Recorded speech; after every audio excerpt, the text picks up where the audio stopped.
So hello everyone, good afternoon सभी को। ठीक है, अभी तो मॉर्निंग है वैसे, लेकिन आधे घंटे में गुड आफ्टरनून ही हो जाने वाला है। तो ऐसे ऐसे गुड आफ्टरनून सभी को। तो आज हम लोग का रहने वाला है पॉलिटिकल लेक्चर नंबर 6, और इसमें आज हम लोग स्टार्ट करेंगे अपना पार्ट नंबर 5, बिकॉज हम लोगों ने सारे इसके पहले के पार्ट देख लिए थे। Let us quickly revise. Part 1 में हमने देखा था यूनियन एंड इट्स टेरिटरी यानी संघ व उसके राज्य क्षेत्र। पार्ट 2 में हमने देखा था सिटीजनशिप यानी कि नागरिकता। पार्ट थ्री में हमने देखा था फंडामेंटल राइट्स यानी कि मौलिक अधिकार, जो हमने यूएसए से लिए थे। अच्छा, जल्दी से बताइए, सिंगल सिटीजनशिप यानी एकल नागरिकता हमने कहाँ से लिया था?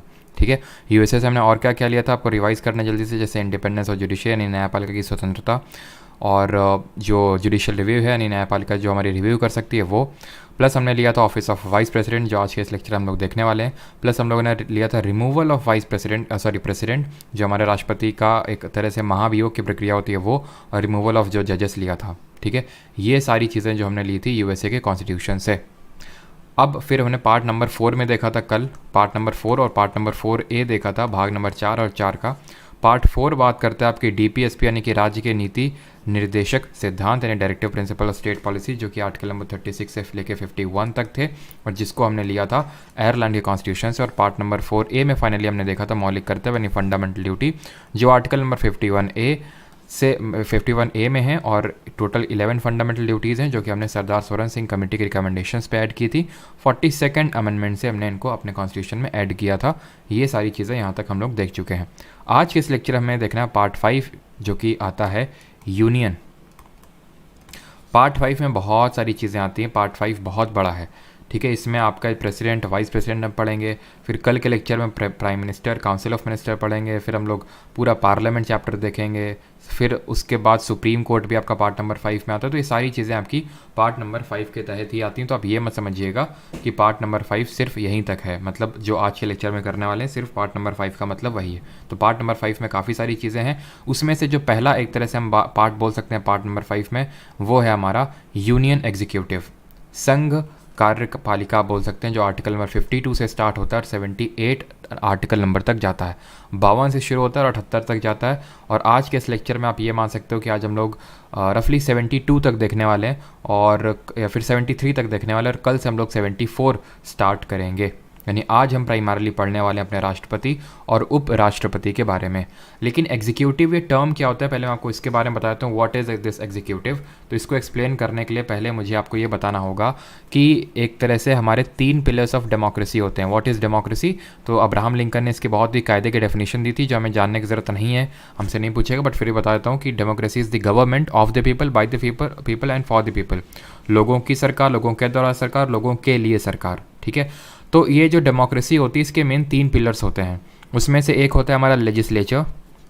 अब पिलर्स होते हैं मतलब कि एक डिफरेंट, आप ये बोल सकते हैं कंपोनेंट होते हैं, इंग्रेडिएंट्स होते हैं, आप ये समझ सकते हैं। तो लेजिस्लेचर है एक हमारा, जिसको हम बोलते हैं हिंदी में विधायिका। ठीक है, इसको हम हिंदी में विधायिका बोलते हैं। फिर एक है हमारी एग्जीक्यूटिव, और उम्मीद करता हूँ मेरी वॉइस प्रॉपर आई होगी। ठीक है, एक बार मैं कंफर्म कर लेता हूँ। ऐसे तो एग्जीक्यूटिव, जिसको हम बोलते हैं कार्यपालिका। ठीक है, और तीसरी होती है हमारी जुडिशरी। जुडिशरी को हम हिंदी में बोलते हैं न्यायपालिका। अब ये किस तरह से इनका काम बटा हुआ है वो समझ लीजिए, बिकॉज इनके काम अलग अलग हैं। विधायिका ने लेजिस्लेचर का काम है लॉ बनाना। ठीक है, लॉ मेकर है ये। ठीक है, लॉ मेकर है, यानी कि कानून बनाने का काम है लेजिस्लेचर का। एग्जीक्यूटिव की अगर हम कार्यपालिका की अगर बात करें तो लॉ को इम्प्लीमेंट करने का काम है, यानी कि उस कानून को लागू करने का काम है। और जुडिशरी न्यायपालिका का काम है उस लॉ को रिव्यू करने का काम, यानी कि वो कानून सही बना है कि नहीं बना है, क्या वो गलत तो कानून नहीं बनाया गया है, और अगर गलत है तो उसको असंवैधानिक घोषित करना, और सज़ा वगैरह देना, सज़ा का प्रावधान, ये सारा हमने जुडिशरी के ऊपर रख दिया। जैसे फॉर एग्जांपल एक उदाहरण देता हूँ मैं आपको कि लेजिस्लेचर हमारा विधायिका एक कानून बनाता है मोटर व्हीकल एक्ट, जिसके तहत हेलमेट ना पहनने पे 1000 रुपये का जुर्माना है। ठीक है, ये सिर्फ काम लेजिस्लेचर का है। अब इसके आगे का काम एग्जीक्यूटिव करेगा, कार्यपालिका करेगा। किस तरह करेगा? उस लॉ को एग्जीक्यूट करके हमारे रोड्स में ट्रैफिक पुलिस के जो पर्सनल्स हैं वो खड़े रहते हैं, उस चीज़ को देखेंगे कि क्या आप उस लॉ को फॉलो कर रहे हैं कि नहीं, क्या आपने हेलमेट पहना हुआ है कि नहीं, और अगर आपने नहीं पहना हुआ है तो 1000 रुपये की पत्ती आपकी कट जाएगी, और ये पत्ती काटेगा हमारा एग्जीक्यूटिव। लेकिन ये पत्ती काटने के तो 2000 की भी काट सकता है, तो 2000 की ना काटे, इसलिए हमारा बैठा है जुडिशरी, और ताकि उसके विरुद्ध आपको न्याय मिल सके, इसलिए हमारा बैठा है जुडिशरी। आई होप बेसिक आप चीज़ें समझ पाए होंगे। तो हम किसके बारे में पढ़ने वाले हैं? एग्जीक्यूटिव के बारे में पढ़ने वाले हैं। फिर इसके अगले से अगला जो हमारा टॉपिक रहेगा, देखिए कल तो प्राइम मिनिस्टर और काउंसिल ऑफ मिनिस्टर, फिर अगला रहेगा हमारा, नहीं तो मैं कोशिश करूंगा कल ही हम लोग गवर्नर भी रख लें, क्योंकि अभी आज हम लोग प्रेसिडेंट पढ़ेंगे, राष्ट्रपति, तो राज्यपाल पढ़ना हमारे लिए समझना बहुत आसान रहेगा। बाकी मैं देखता हूँ, कल तो पीएम और काउंसिल ऑफ मिनिस्टर होने वाला है। फिर हम लोग का होगा पार्लियामेंट चैप्टर, जहाँ पे हम लेजिस्लेचर यानी किस तरह से कानून बनता है, ये सारी चीज़ें देखने वाले हैं। तो अब यहाँ पे बात ये आती है कि इस यूनियन एग्जीक्यूटिव का यानी कि संघ की जो कार्यपालिका होती है उसका अध्यक्ष, ये सारी चीज़ें कौन होती हैं वो अभी देखते हैं, उसका हिस्सा कौन कौन होता है। पहले मैं एक बार आपके कमेंट्स चेक कर लेता हूँ, डबल वेरीफाई कर लेता हूँ कि सारी चीज़ें सही है कि नहीं, क्योंकि कई बार ऐसा हुआ है कि मैंने पूरा लेक्चर ले लिया है और वॉइस नहीं आई है। ठीक, कानपुर में तो 20 रुपये मान जाते हैं, ऐसा तो नहीं है। चलो अब यहाँ पे आते हैं कि ये यूनियन एग्जीक्यूटिव में होता कौन कौन है, पहले ये समझ लेते हैं। Who is the part of this union executive? तो इस कार्यपालिका में आते हैं, यहाँ पे मैं लिख देता हूँ, इस कार्यपालिका में आते हैं एक हमारे, सबसे पहले आते हैं प्रेसिडेंट यानी कि देश के राष्ट्रपति। फिर दूसरे आते हैं हमारे उपराष्ट्रपति, जिनको कि हम बोलते हैं वाइस प्रेसिडेंट। तीसरे आते हैं हमारे प्राइम मिनिस्टर जी। चौथे आते हैं हमारे काउंसिल ऑफ मिनिस्टर, या फिर इसी को मैं बोल सकता हूँ prime minister plus council of minister. और लास्ट आते हैं हमारे अटॉर्नी जनरल, जिनको हम बोलते हैं हिंदी में महान्यायवादी, महान्यायवादी बोलते हैं। तो ये सारे लोग आते हैं यूनियन एग्जीक्यूटिव में, संघ की कार्यपालिका में, राष्ट्रपति, उपराष्ट्रपति, प्रधानमंत्री और मंत्रिपरिषद और महान्यायवादी। अगर मैं बात करूं, जब इसी तरह से हम लोग पढ़ेंगे स्टेट का एग्जीक्यूटिव यानी कि जो आपका राज्य का जो कार्यपालिका होता है उसमें आपका कौन कौन आएगा, उसमें गवर्नर आएगा यानी राज्यपाल। वहाँ पे स्टेट के केस में कोई वाइस गवर्नर जैसी पोस्ट नहीं होती है, तो ऐसा कोई वाइस गवर्नर करके कोई नहीं होगा। CM plus council of minister होगा, प्लस एडवोकेट जनरल हो जाएगा आपका, जो राज्य का होता है सबसे बड़ा एक विधि अधिकारी। ठीक है, तो सबके बारे में हम लोग पढ़ेंगे। और अगर आपने इस समझ लिया, मैं आपको एक चीज़ बताता हूँ, अगर आपने ये सारी चीज़ें समझ ली, प्रेसिडेंट, तो आपके लिए गवर्नर एकदम हलवा है समझना। ठीक है, अगर आपने prime minister, council of minister समझ लिया तो सीएम, काउंसिल ऑफ मिनिस्टर मुझे पढ़ाने की ज़रूरत भी नहीं है। ठीक है, अगर आपने एजी समझ लिया, महान्यायवादी, तो मुझे एडवोकेट जनरल बस मेरे लिए 1 मिनट का काम है। अगर आपने पूरा पार्लियामेंट समझ लिया कि किस तरह से लोकसभा क्या है, राज्यसभा क्या है, किस तरह से बिल पास होते हैं, तो आपके लिए स्टेट लेजिस्लेचर, जो राज्य का विधानमंडल है, उसको समझना अब एकदम हलवा हो जाएगा। लेजिस्लेटिव असेंबली, लेजिस्लेटिव काउंसिल, किस तरह से बिल पास होते हैं, सारी चीज़ें बहुत आसान हो जाएगा। तो इस वजह से अगर आपने यहाँ पे यूनियन यानी पार्ट 5 में बहुत ही कायदे के साथ, अटेंशन के साथ सारी चीज़ें समझ ली, तो पार्ट नंबर 6 वाली चीज़ें आपके लिए बहुत आसान हो जाने वाली है। तो ध्यान से समझिएगा। स्टार्ट करते हैं यूनियन एग्जीक्यूटिव। यूनियन एग्जीक्यूटिव 52 से स्टार्ट होता है, 78 तक जाता है। 52 से स्टार्ट होता है और 52 नंबर जो आर्टिकल बोलता है वो यही बोलता है कि there shall be a president of India, यानी कि भारत का एक राष्ट्रपति होना चाहिए। There shall be a president of India. यहाँ पे राइटिंग पे बहुत ज़्यादा फोकस मत करिएगा कि सर राइटिंग ये वो, नोट्स आपको मिल ही जाते हैं, तो राइटिंग की उतनी चिंता है नहीं आपको यहाँ पे समझना है, क्योंकि अगर आप एक बार समझ गए तो फिर क्या आपके दिमाग में लिख जाना चाहिए वो चीज़, दिमाग में लिख गया तो फिर आप एग्ज़ाम में आराम से कर लेंगे। और अगर आपके सिर्फ राइटिंग में फोकस रखे तो राइटिंग वहाँ पे आपके पास नोट्स ले जाने की अनुमति नहीं होती है, जो आपके दिमाग में लिखा है वही आप वहाँ पे एग्जीक्यूट करेंगे। तो इस वजह से ध्यान से समझने पे फोकस करिएगा। बाकी मैं कोशिश करूँगा सारी चीज़ें जो समझने योग्य हो यहाँ पे मैं लिख दूँ। There shall be a president of India, Bharat का एक राष्ट्रपति होना चाहिए। आर्टिकल नंबर 52 बोलता है, यानी कि अब यहाँ से चालू हो रहा हमारा प्रेसिडेंट, तो पहला आर्टिकल हो गया कि भारत का एक राष्ट्रपति होना चाहिए, खत्म। लेकिन ख़त्म नहीं, इसके आगे और है। There shall be a president of India who shall be the head of union executive, यानी कि संघ की कार्यपालिका का अध्यक्ष कौन होता है, ये भी आर्टिकल 52 बोलता है, वो राष्ट्रपति होता है। और इसीलिए ध्यान रखना, यहाँ पे ब्रैकेट में जो नोट्स बना रहे हैं साइड में लिखेंगे कुन्ने में कि president is the head of country, is the head of country, देश का अध्यक्ष होता है ये।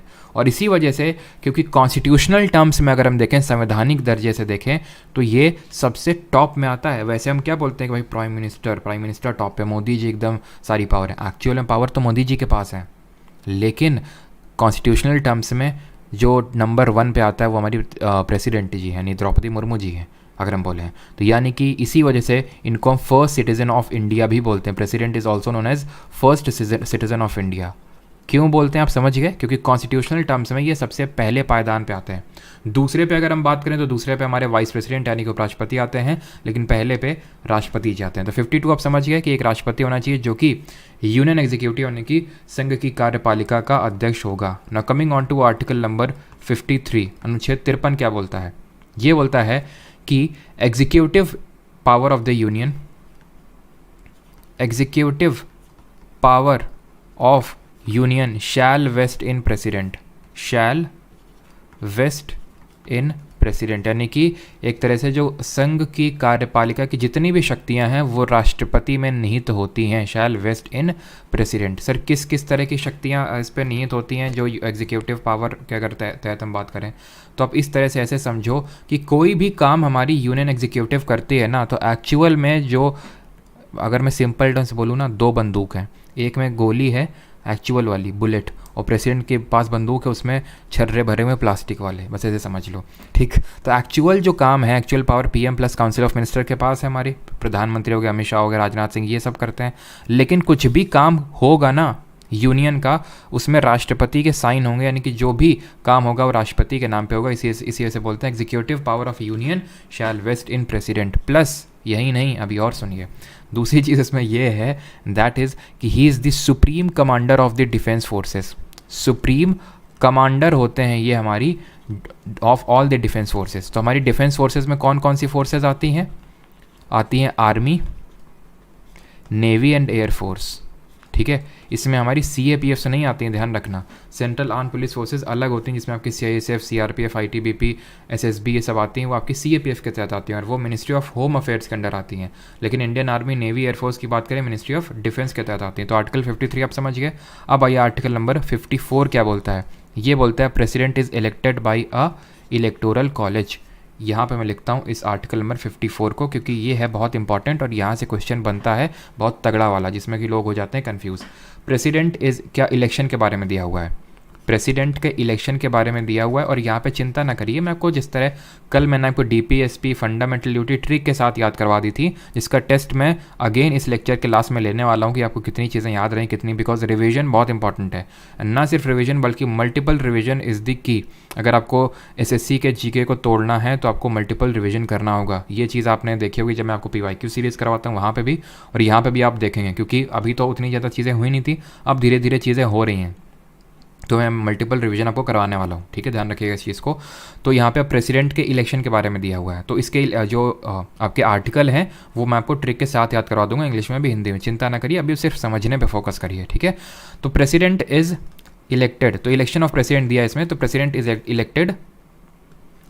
Elected by a electoral college, ठीक है, इलेक्टोरल कॉलेज। ये इलेक्टोरल कॉलेज क्या होता है? ये होता है कि कौन कौन इसके इलेक्शन में हिस्सा लेता है, बस ख़त्म।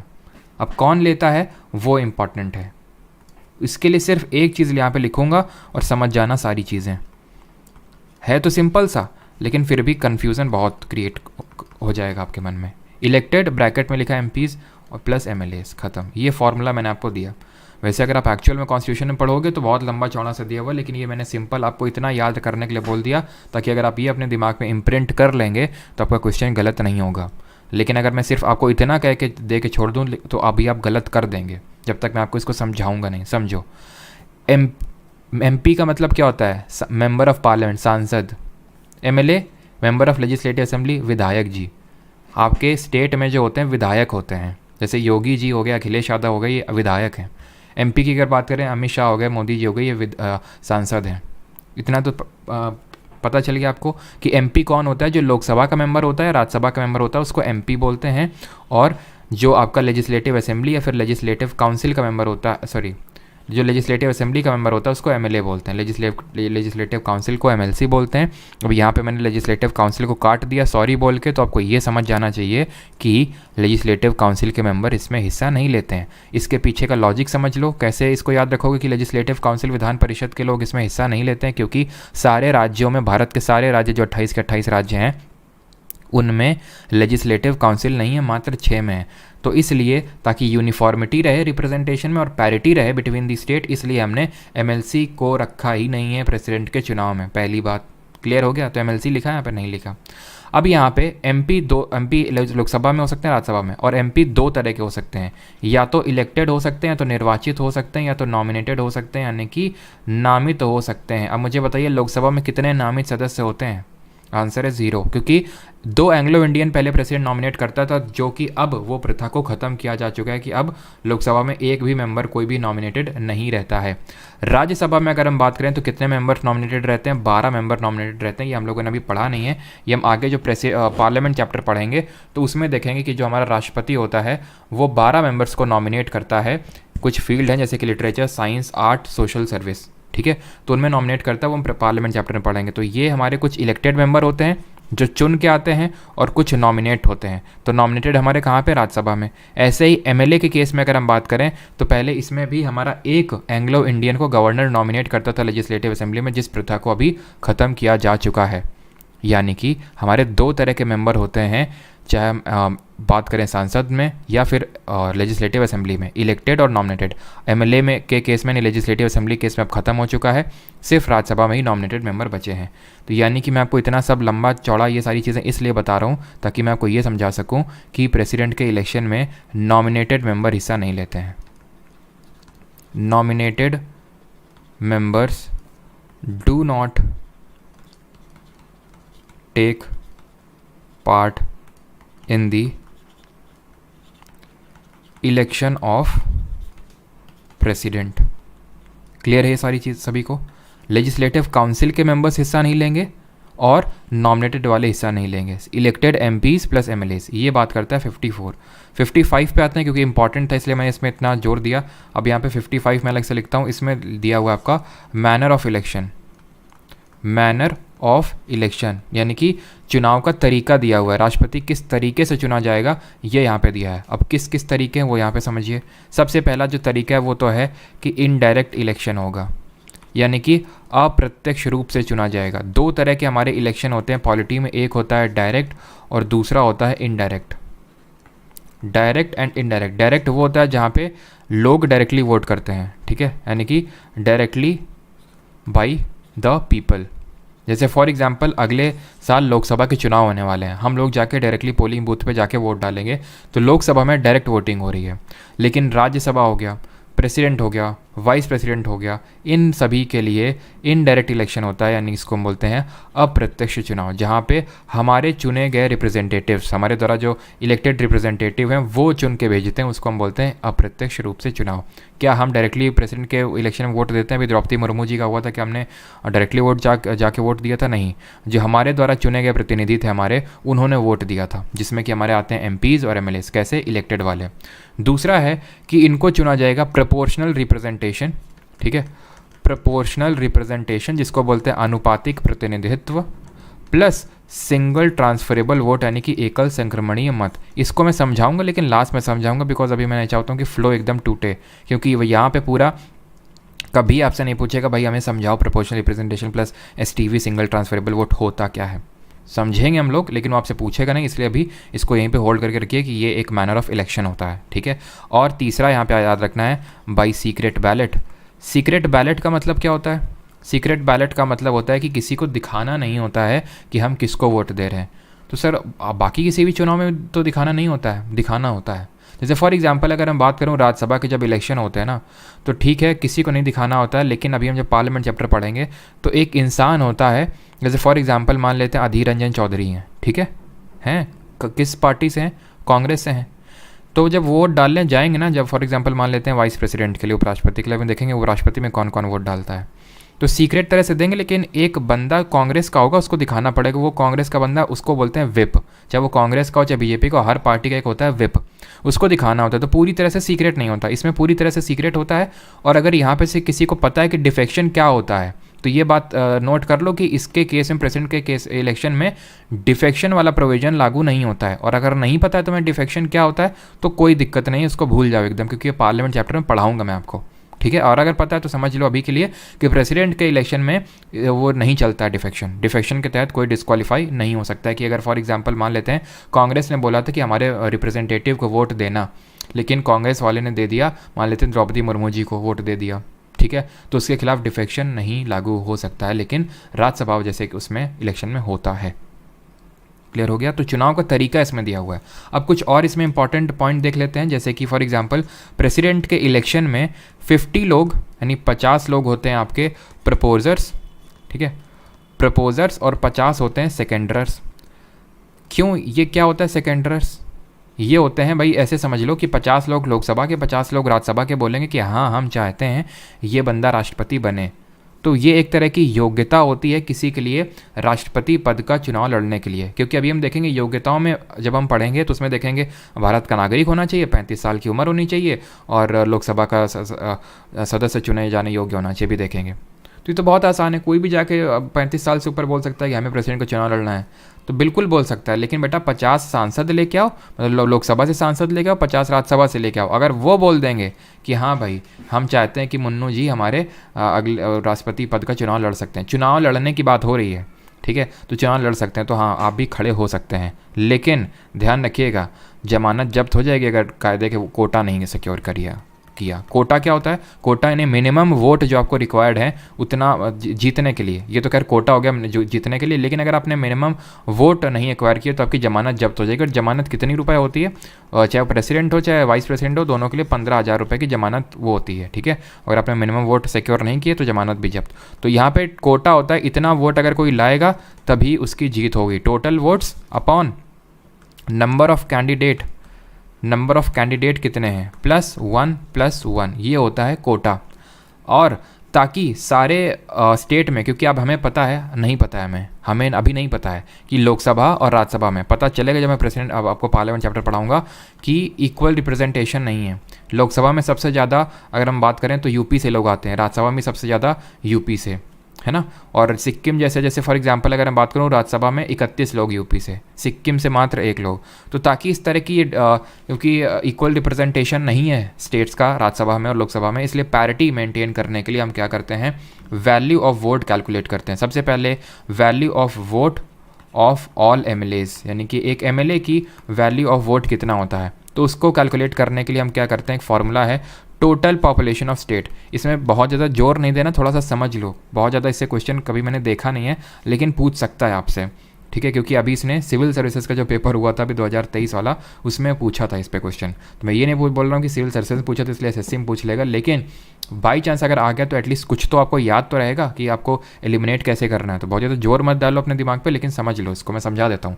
टोटल पॉपुलेशन ले लो स्टेट की, ठीक है, उस स्टेट की पॉपुलेशन टोटल ले लो, number of MLA, number of elected MLAs, elected MLA जितने हैं, ठीक है। मान लेते हैं भाई हमारा यूपी है, ठीक है, यूपी है, मान लेते हैं उसकी पॉपुलेशन कुछ ऐसे ले लो आप 22 करोड़, ठीक है, 22 करोड़ लिखोगे ऊपर और नीचे total number of elected MLA। For example मान लो कि 340 इलेक्टेड, एग्जैक्टली तो मुझे नहीं पता कितने यूपी से हैं MLA, ऐसे कुछ हैं आई थिंक 340, तो 340 नीचे रख लो, ठीक है, डिवाइड कर दो प्लस बोल रहा हूँ इनटू 1/1000, ये निकल के आएगी value of vote of MLA of UP के MLA की, ऐसे ही सिक्किम के MLA की, ऐसे केरल के MLA की, ऐसे निकल आएगी। ये चीज़ की जाती है यूनिफॉर्मिटी और पैरिटी बिटवीन दी स्टेट को मेंटेन करने के लिए। अब बात कर लेते हैं value of vote of an MP। और किसी को अब यहाँ तक डाउट होगा तो पूछ लेगा, क्योंकि थोड़ा सा डिले होकर कमेंट आता है इसलिए मैं भी बता रहा हूँ। तो अभी आप टाइप करना स्टार्ट कर दो, फिर मैं देख लूँगा आप किसी कोई डाउट तो नहीं है, ठीक है।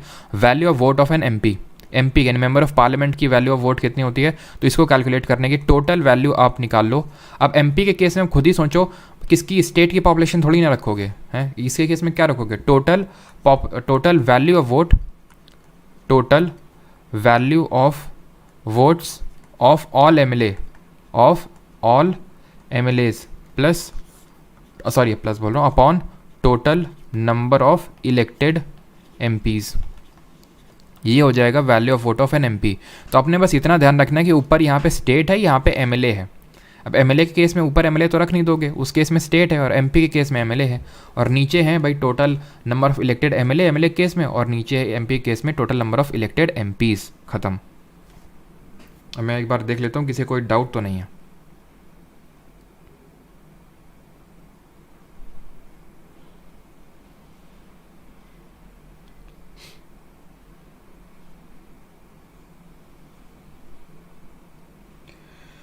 चलिए, नो सर क्लियर है। हाँ, और एक चीज़ ध्यान रखना, ये मत सोचना कि यहाँ पे मैंने 1/1000 मतलब लिखा है और यहाँ पे लिखना भूल गया हूँ। यहाँ पे होता ही नहीं है, ठीक है। यहाँ पे 1/1000 नहीं करते हम। Okay, 405 ml। ओके, लाइक करो sir. Sir, difference between M N M L and M P, ये अभी तक मैं क्या कर रहा था यहाँ पे? ये अभी तक मैं कर क्या रहा था यहाँ पे? जमानत क्या है सर? जमानत मतलब है कि आपको इतने रुपए जमा करने हैं। मतलब इसलिए, जैसे कि जब कोई भी चुनाव होता है, किसी भी चीज़ का चुनाव, चाहे पंचायत का हो गया, चाहे लोकसभा का, तो हर किसी से एक जमानत, इतना पैसा जमा करो, ठीक है। ये इसलिए किया था ताकि जो नॉन सीरियस एकदम है उनको दूर किया जा सके, हटाया जा सके। फॉर एग्जांपल, मेरा मन है कि मुझे चुनाव लड़ना है पंचायत का, मैं पहुंच गया भाई इलेक्शन, स्टेट इलेक्शन कमीशन के पास, हमको भी एक सिंबल दे दो, तो ये भी दे दो। स्टेट के रिसोर्सेज खर्च हो रहे हैं ना। अब पता चला तुम नॉन सीरियस, तुमको कोई मतलब ही नहीं, देख लेते हैं चुनाव लड़के। अब तुमसे हम बोल देंगे बेटा 10,000 रुपये जमा करो, अगर नहीं इतने वोट किए तुमने सिक्योर, तो तुम्हारे पैसे कम रख लेंगे। तो कम से कम 2 बार सोचोगे तो खड़े होने से पहले। प्रपोजर सूगा यूंगी, मैंने आपको बता दिया, आप ऐसे समझ लो 50 लोग लोकसभा से, 50 राज्यसभा से कि 50 लोगों ने बोला कि भाई हाँ ये होना चाहिए, और 50 प्लस 50 लोगों ने और इन 50 लोगों को सपोर्ट किया कि हाँ ये हम चाहते हैं कि ये प्रेसिडेंट का इलेक्शन लड़े। Difference between advocate and attorney general. Advocate यार, एडवोकेट एक जनरल टर्म है। अटॉर्नी जनरल है कि वो सरकार का वकील, केंद्र सरकार का वकील है। वो अभी अटॉर्नी जनरल नहीं पढ़ रहे हैं, प्लीज़ टॉपिक से स्टिक रहें आप। उमेश, किस चीज़ का आपको एग्जाम्पल चाहिए? एमएलसी क्या होता है? एमएलसी 6 राज्यों में लेजिस्लेटिव काउंसिल, विधान परिषद है, वहाँ के सदस्यों को एमएलसी बोलते हैं। स्टेट लेजिस्लेचर में पढ़ेंगे।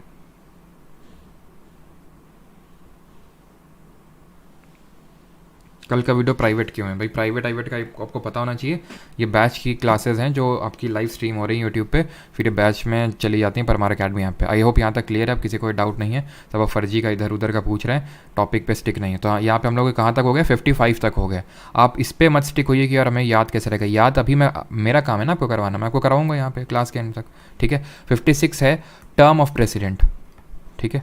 टर्म ऑफ प्रेसिडेंट यानी कि राष्ट्रपति का कार्यकाल कितना होगा? कार्यकाल दिया है, कितना होता है? 5 ईयर, सिंपल, ठीक है। आई होप ये सबको पता होगा, नहीं पता है तो अभी पता चल गया ना, 5 साल का होता है। और अगर किसी केस में अगर इसको रिज़ाइन देना है, ठीक है, रेजिग्नेशन अगर देना है प्रेसिडेंट साहब को, तो रेजिग्नेशन दे सकते हैं टू वाइस प्रेसिडेंट। हमेशा ये चीज़ याद रखना कि जो राष्ट्रपति होता है वो उपराष्ट्रपति को रेजिग्नेशन देता है, और उपराष्ट्रपति हम आगे अभी देखेंगे कि राष्ट्रपति को देता है। नहीं, दोनों आपस में मैनेज कर लेते हैं, किसी तीसरे को बीच में इंटरफेयर करने का मौका नहीं देते हैं। 56 क्लियर हो गया। अब कब आते हैं 57 पे? 57 बात करता है इनके री इलेक्शन की। री इलेक्शन मतलब पुनर्निर्वाचित होने की। तो इनको पुनर्निर्वाचित होने की योग्यता हुई है, यानी कि री election any number of times. कितने नंबर ऑफ टाइम भी ये आपके री इलेक्ट हो सकते हैं। कोई अगर राष्ट्रपति बन गया, द्रौपदी मुर्मू फिर से बन सकती हैं, फिर से बन सकती हैं, फिर से बन सकती है, कोई लिमिट नहीं है। अनलाइक यूएसए, यूएसए में क्या होता है, कोई भी मैक्सिमम 2 बार तक प्रेसिडेंट बन सकता है। जैसे जो बाइडेन अभी है, मैक्सिमम 1 बार, और डोनाल्ड ट्रंप 1 बार बन चुके, मैक्सिमम 1 बार और बन सकते हैं, और बराक ओबामा 2 बार बन चुके, तो कभी वो जीवन में अपने प्रेसिडेंट नहीं बन सकते हैं। और एक चीज़ क्योंकि सिटीजनशिप भी पढ़ चुके हैं, अब मैं तुम्हें ये चीज़ बताता हूँ। वहाँ पे मुझे याद तो आई थी सिटीजनशिप में, लेकिन मैंने जानबूझ कर नहीं बताई थी। अब यहाँ पे समझो, यूएसए में क्या होता है, कोई भी no naturalised citizen can become president, ठीक है, प्रेसिडेंट।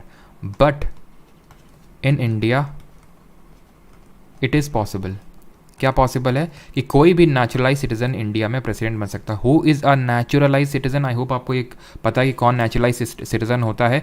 ये मैंने आपको पहले बता चुका हूँ सिटीजनशिप वाले चैप्टर में कि who is a naturalise citizen. Neutralise citizen वो होता है जो एक तरह से इंडियन ओरिजिन का नहीं है। एक तो मैंने बताया था कि एक इंडियन ओरिजिन का है, वो बाई रजिस्ट्रेशन सिटीजनशिप ले सकता है 7 साल, याद है 7 साल भारत में रहना होगा। और बाई नेचुरलाइजेशन कोई ले सकता है अगर वो कितने साल रहे, जरा कमेंट बताओ। मैंने आपको बताया था 12 साल बताया था, और उसमें से 1 साल तो प्रीसीडिंग ईयर में पूरा रहा हो, और पहले पिछले 14 में से 11 साल, यानी घुमा फिरा के 12 साल वो रहा हो, उसको बोलते हैं नेचुरलाइज सिटीजन। तो भी इंडिया में प्रेसिडेंट बन सकता है, लेकिन यूएसए में नहीं, ठीक। तो री election any number of time हो सकता है। और मैक्सिमम सर्विंग अगर हम बात करें, मैक्सिमम सर्विंग हमारे जो प्रेसिडेंट रहे हैं वो पहले ही रहे हैं, राजेंद्र प्रसाद जी 2 बार बने हैं, लगातार 2 बार राजेंद्र प्रसाद जी।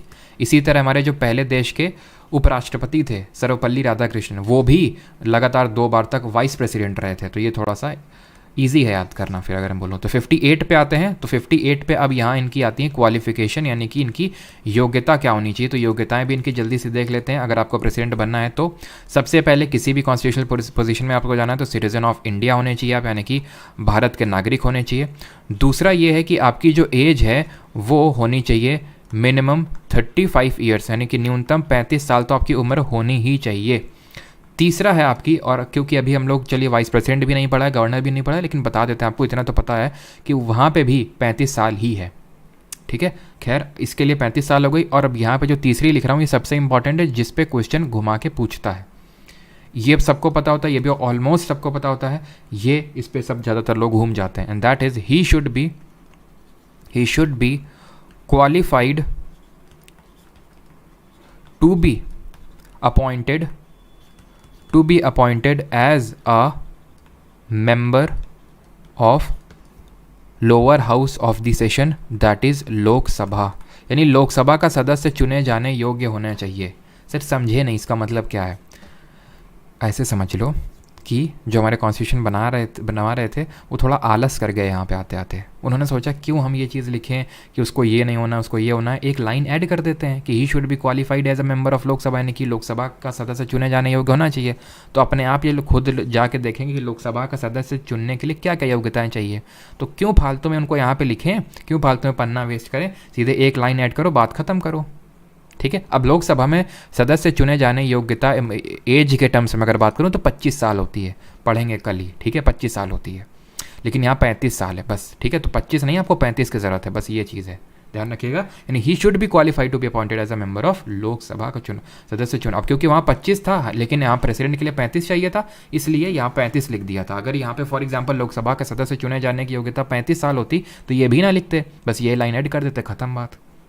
क्लियर है? और जब वाइस प्रेसिडेंट का देखेंगे तो लोकसभा की जगह राज्यसभा हो जाएगा, खत्म। ठीक है, यहीं पे लिखा हुआ है कि he should not hold any office of profit.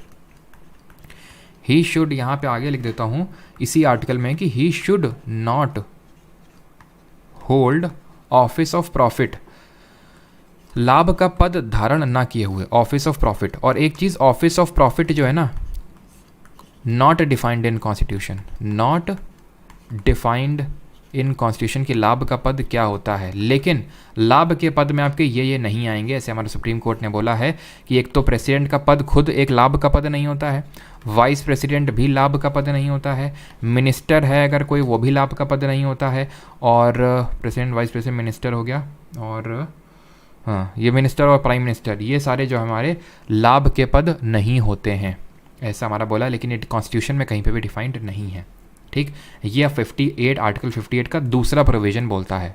ठीक है, अब आते हैं आर्टिकल नंबर 59 पे आते हैं, 59 में ये बात करता है condition of the office of president, condition of the office of president, यानी कि बोल सकते हैं हिंदी में राष्ट्रपति पद के लिए शर्तें दी हुई हैं इसमें। ठीक है, condition of the office of president, शर्तें क्या क्या हैं? पहली शर्त तो ये है, पहली तो शर्त ये है, president shall not be a member of either house of parliament, shall not be a member of either house of parliament और स्टेट लेजिस्लेचर, यानी कि पार्लियामेंट का किसी भी हाउस का किसी भी सदन का सदस्य ना हो, ना ही स्टेट लेजिस्लेचर का। पार्लियामेंट में कितने सदन हैं? लोकसभा, राज्यसभा, नहीं तो ना तो लोकसभा का मेंबर हो ना तो राज्यसभा का, ना ही लेजिस्लेटिव असेंबली का हो ना ही लेजिस्लेटिव काउंसिल का। फॉर एग्जांपल अगर है तो अगर है ना, तो जब भी प्रेसिडेंट के कुर्सी में वो बैठने जा रहा है, जैसे फॉर एग्जांपल कोई एक पर्सन ए है, वो अभी एमएलए है या फिर एमपी है, ठीक है, और उसका प्रेसिडेंट के लिए चुनाव हो जाता है। अब वो चुनाव लड़ सकता है बिकॉज ये सारे ऑफिस ऑफ प्रॉफिट नहीं है। अब उसका हो जाता है चुनाव। अब अगर चुनाव हो जाता है ना, तो उसको एक काम करना पड़ेगा कि उसको जो भी जिस भी हाउस की मेंबरशिप है, एमएलए है, एमपी है, उसको वो त्यागनी होगी। He should deem to have vacated his seat before being appointed to as a, या फिर before being elected as a for the office of president, यानी प्रेसिडेंट के ऑफिस में जाने से पहले उसको वो सीट वेकेट करनी होगी। मैंने घुमा फिरा के आपको सारी चीज़ें बता दी हैं। अब आते हैं इसका प्रोविजन नंबर 2 क्या है। प्रोविजन नंबर इसमें एक चीज़ वो है कि जो एमोल्यूमेंट हैं इसके, यानी कि एक तरह से बोल सकते हैं जो भत्ते हैं, जो सैलरी है, एमोल्यूमेंट एंड अलाउंसेज जो हैं, shall not be diminished during his term of, ठीक है, shall not be diminished during his term, diminished during his term, यानी कि फॉर एग्जांपल मान लेते हैं द्रौपदी मुर्मू जब आई तो उनकी प्रेसिडेंट की सैलरी, प्रेसिडेंट के लिए सैलरी हुआ करती थी, तब उनकी पहले मंथ में सैलरी बनी मान लेते हैं 1.5 लाख, ठीक है। फिर मान लेते हैं कि उन्होंने कुछ ऐसे डिसीजंस लिए जो मोदी जी को पसंद नहीं है, तो उन्होंने सैलरी करके घटा कर दी 1 लाख, तो वो काम नहीं हो सकता है। अब इसको हमारे कॉन्स्टिट्यूशन ने किस तरह से इंश्योर किया है वो हम देखेंगे पार्लियामेंट चैप्टर में जब बजट पढ़ेंगे। बजट के 2 कंपोनेंट होते हैं, उसमें होता है charged expenditure, consolidated fund of India होता है, भारत की संचित निधि, जो जहाँ टैक्स वैक्स का पैसा आता है जिससे सब लोगों की सैलरी एक तरह से जाती है, उसमें होता है एक चार्ज्ड एक्सपेंडिचर, उसको वोट किया ही नहीं जा सकता, यानी कि उन लोगों की सैलरी कम की ही नहीं जा सकती। तो 59 में एक तरह से condition of office of president दी हुई है। अब आते हैं आर्टिकल नंबर 60 में, बहुत आसान है, इसमें दिया हुआ है ओथ यानी कि शपथ। ओथ दिलाता कौन है? CJI chief justice of India, और अगर ये नहीं होगा तो कोई अदर सीनियर मोस्ट जो जज है वो दिलाएगा। और ओथ किसको दिलाएगा? प्रेसिडेंट को। अब ऐसा नहीं, फॉर एग्जाम्पल मान लेते हैं होता क्या है, वैकेशन ऑफ, अगर हम ऑफिस की बात करें तो राष्ट्रपति की जो सीट है वो किस तरह से खाली हो सकती है, एक तो उसका टेन्योर पूरा हो गया 5 साल का, या फिर मान लेते हैं डेथ हो गई, कुछ उस तरह से हो गया। तो जब डेथ वगैरह हो जाती है, अभी देखेंगे तो वाइस प्रेसिडेंट आएगा, ठीक है, वाइस प्रेसिडेंट नहीं है तो CJI आएगा। तो जो भी इस पद पे आएगा उसको शपथ लेनी होगी पहले, और वो शपथ CJI साहब भी दिलाएंगे। फॉर एग्जाम्पल मान लेते हैं प्रेसिडेंट की डेथ हो गई, वाइस प्रेसिडेंट भी नहीं है, CJI खुद प्रेसिडेंट बनने जा रहे हैं, तो अब कौन ओथ दिलाएगा? तो सीनियर मोस्ट जज दिलाएगा, लेकिन ओथ लेके ही अंदर जाएंगे, ये बिना ओथ लिए अंदर नहीं जाएंगे, ठीक।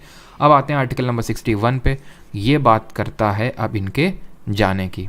तो अब प्रेसिडेंट की अब जाने की बारी आ गई है। इसमें ये लिखा है फॉर वायलेशन ऑफ कॉन्स्टिट्यूशन, यानी कि संविधान के उल्लंघन के लिए, वायलेशन ऑफ कॉन्स्टिट्यूशन के लिए, संविधान के उल्लंघन के लिए इनको हटाया जा सकता है, यानी कि प्रेसिडेंट को इम्पीच किया जा सकता है। अब यहाँ से अच्छे अच्छे क्वेश्चन बनते हैं कि इम्पीचमेंट किस तरह से होता है, कौन सी मेजोरिटी होती है, कौन लोग इसके इम्पीचमेंट में हिस्सा लेते हैं, बहुत ही आसानी से आप समझ जाएंगे। अभी समझिए इसको आराम से। पहली बात, इसके इम्पीचमेंट में कौन कौन हिस्सा लेता है? ऑल MPs, ख़त्म। 2 वर्ड का खेल है, बस 2 वर्ड का। अब जब मैंने ऑल बोल दिया तो इसमें इलेक्टेड भी आ गए, नॉमिनेटेड भी आ गए। अब खुद ही सोचिए, अगर सिर्फ इलेक्टेड होते तो मैं यहाँ पागल था जो मैंने यहाँ पे इलेक्टेड लिखा था। हाँ, यहाँ पे मैंने किस लिए यहाँ पे ऑल क्यों नहीं लिखा था? क्योंकि नॉमिनेटेड वाले हिस्सा नहीं लेते हैं, ठीक है, सिर्फ इलेक्टेड लेते हैं। और यहाँ पे मैंने ऑल क्यों लिखा? क्योंकि इलेक्टेड नॉमिनेटेड। अब ये थोड़ी नहीं लिखूंगा all the elected plus nominated member of Lok Sabha plus all the elected plus nominated member of Rajya Sabha. अरे सीधे ऑल MPs लिखो ना। MP का मतलब हो गया लोकसभा के भी मेंबर, राज्यसभा के मेंबर, ऑल का मतलब इलेक्टेड भी नॉमिनेटेड भी, खत्म। क्यों इतना कॉम्प्लिकेशन क्रिएट करते हो? क्लियर हो गया? All MPs। और अब इसका यूज़ आगे पड़ेगा वाइस प्रेसिडेंट में, अभी हम देखेंगे। यही लोग मिलकर उपराष्ट्रपति को चुनते भी हैं, तो कितना आसान हो गया आपके लिए। इलेक्टेड वाले भी और नॉमिनेटेड वाले, बस अंतर क्या है? अंतर इलेक्शन और इसमें बताओ मुझे क्या अंतर है, कमेंट में बताओ जल्दी से, फिर मैं बताता हूँ कि आपने क्या क्या अंतर पहचाने। इसके इलेक्शन का जो इलेक्टोरल कॉलेज देखा था ना, कौन से आर्टिकल में देखा था? आर्टिकल नंबर 54 में कौन कौन हिस्सा लेता है और कौन कौन रिमूवल में हिस्सा लेता है, वो मैंने आपको बता दिया। अब बताओ दोनों में अंतर क्या है। इम्पीचमेंट में आते हैं तब तक, कैसे इम्पीचमेंट होता है प्रेसिडेंट का। पहले तो रेजोल्यूशन आता है, रेजोल्यूशन आता है, उसके लिए 14 दिन का प्रायर नोटिस देना होता है। 14 डेज का प्रायर नोटिस आपको देना होगा जिस भी हाउस में रेजोल्यूशन आ रहा है। दैट मीन कि जो रेजोल्यूशन फॉर रिमूवल है इधर लोकसभा में आ सकता है और राज्यसभा में, किसी भी हाउस में आ सकता है। यानी कि लेजिस्लेटिव असेंबली कल को चाहे विधान सभा कि हमें राष्ट्रपति को हटाना है, तो उसकी इतनी शक्ति नहीं कि वो हटा सके। यहाँ तक कि उनको तो यहाँ रखा भी नहीं गया रिमूवल में, उनसे तो कुछ पूछा भी नहीं गया, तो उनकी ये औकात नहीं कि वो राष्ट्रपति को हटा सकें। ये औकात है सिर्फ लोकसभा और राज्यसभा की। किसी भी हाउस में, किसी भी सदन में उसके रिमूवल का रेजोल्यूशन आ सकता है। लाने से पहले 14 दिन का प्रायर नोटिस देना होगा। Signed by not less than, signed by, यहाँ पे लिख देता हूँ, signed by not less than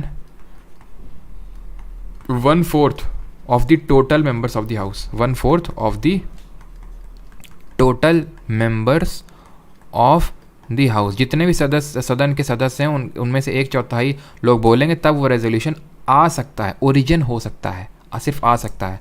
और अगर आ गया, अगर 1/4 लोगों ने साइन कर दिया तो अब इसके आगे की कार्रवाई होगी शुरू। किस तरह से? तो अब होगी यहाँ पे स्पेशल मेजॉरिटी से, अगर उस हाउस ने, जिस हाउस ने रेजोल्यूशन इनिशिएट किया है ना, अगर उसने स्पेशल मेजॉरिटी से अगर इसको पास कर दिया तो एक हाउस से, एक सदन से ये पास हो गया। स्पेशल मेजॉरिटी क्या होता है? विशेष बहुमत क्या होता है? सच रेजोल्यूशन आप बोल सकते हैं जो कि 2/3, यहाँ पर लिख देता हूँ शॉर्ट में, 2/3 of the total membership of the house, 2/3 of the total membership of the house. यानी कि टोटल मेंबरशिप ऑफ हाउस का मतलब क्या हो गया? जैसे कि अगर मैं बात करूं लोकसभा के केस में, तो लोकसभा में कितनी मेंबरशिप है? 550, ठीक है, और राज्यसभा में 250। ये तो हो गया भाई टोटल मेंबरशिप।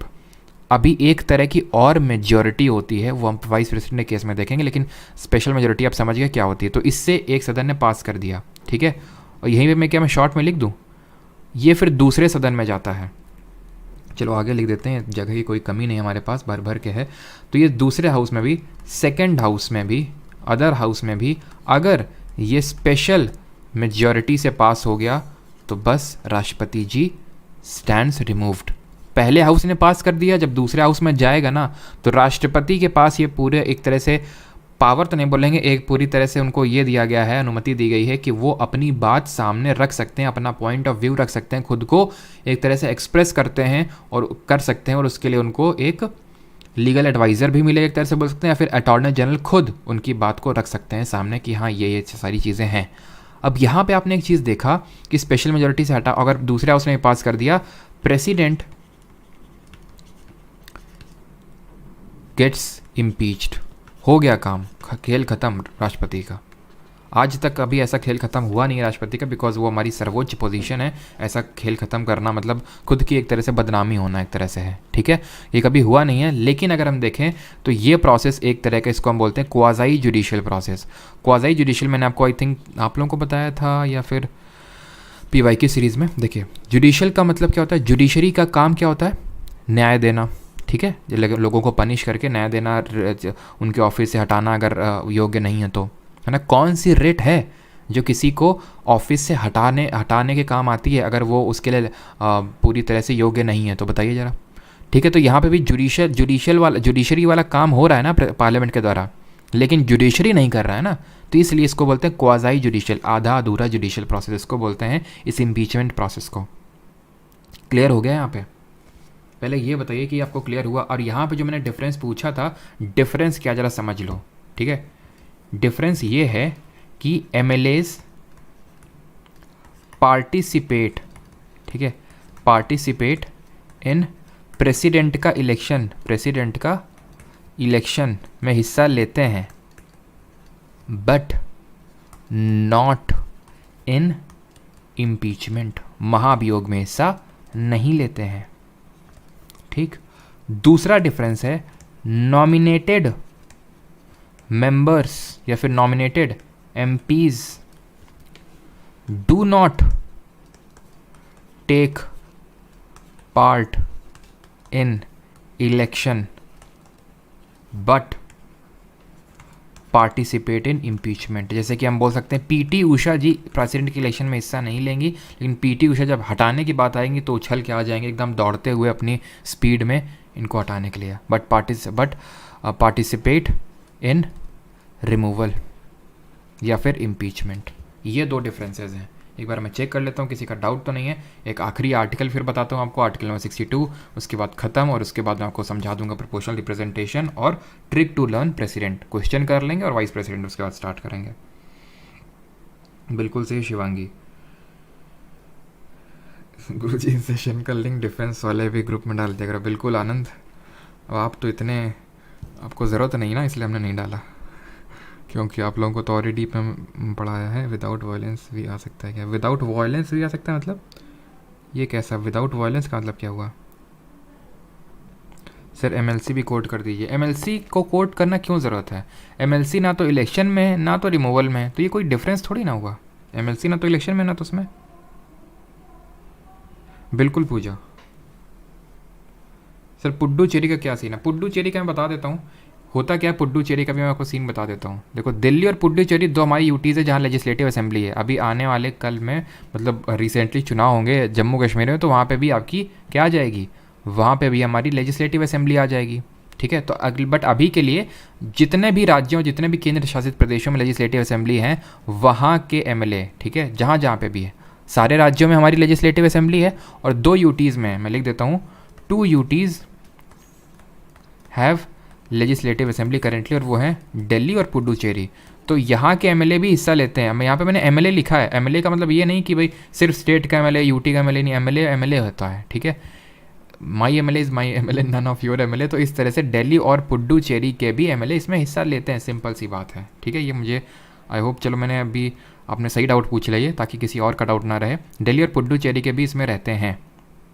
ठीक है, और अगर यहाँ पे एमएलए नहीं है तो ऑब्वियस सी बात है यहाँ पे भी दिल्ली पुडुचेरी के एमएलए नहीं होंगे इसके रिमूवल पे।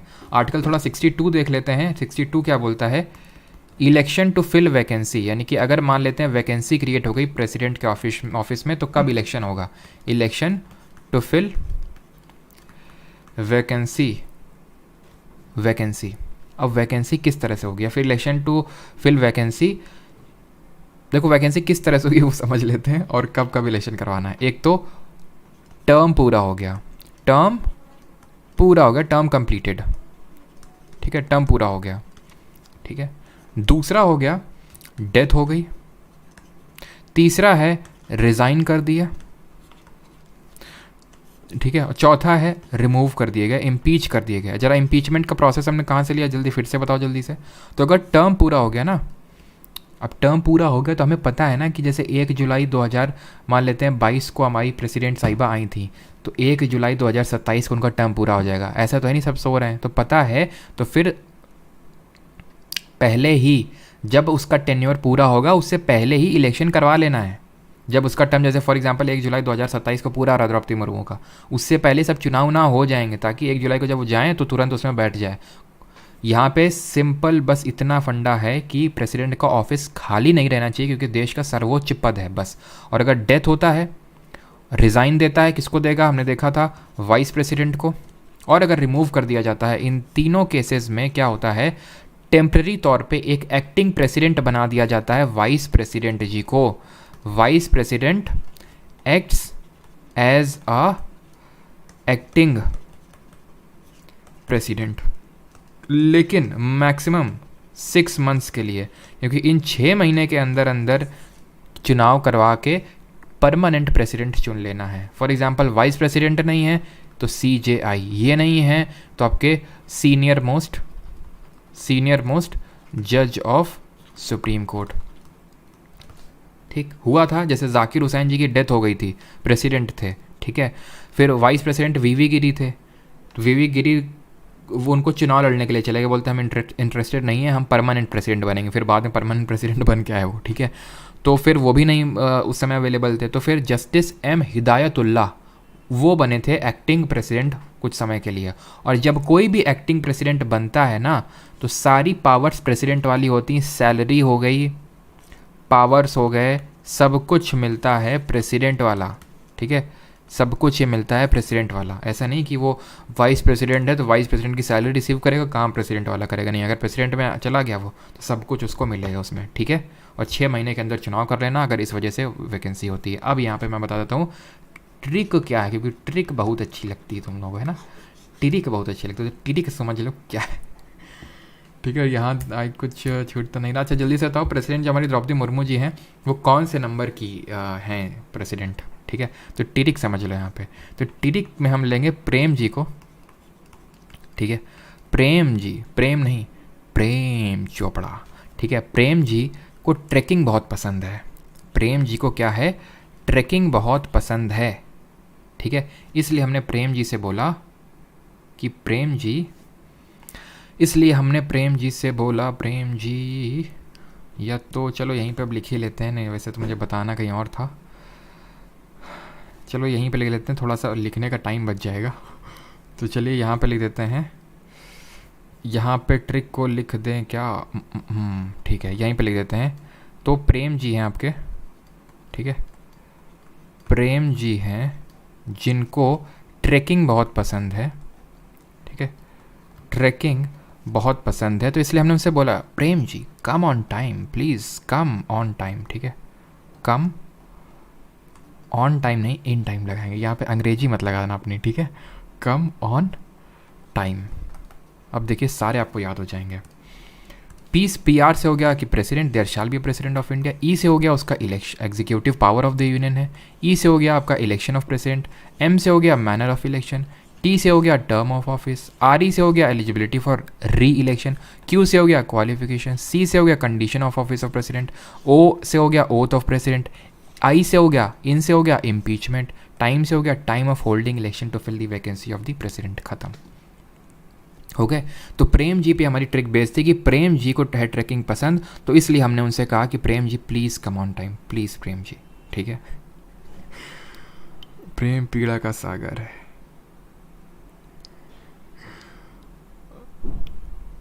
Article 2 and 3 amendment simple majority but quiz में स्पेशल मेजोरिटी आया था। कौन से क्विज में? 2 एंड 3 आपका हमेशा अमेंडमेंट उनको 368 के तहत डील ही नहीं किया जाता, वो सिंपल मेजोरिटी से हो जाते हैं, ठीक है। गद्दारी कर, ये गद्दारी करवे क्या तुम लोग लिखते रहते हो, गद्दारी करवे गद्दारी करवे, क्या कुछ मीम चला है क्या नया? अब यहाँ पे देख लो हिंदी का हिंदी वाले स्टूडेंट बोलेंगे सर हमारे लिए भी, एक हमारे लिए भी, तो रुक जाओ तुम्हारे लिए भी है।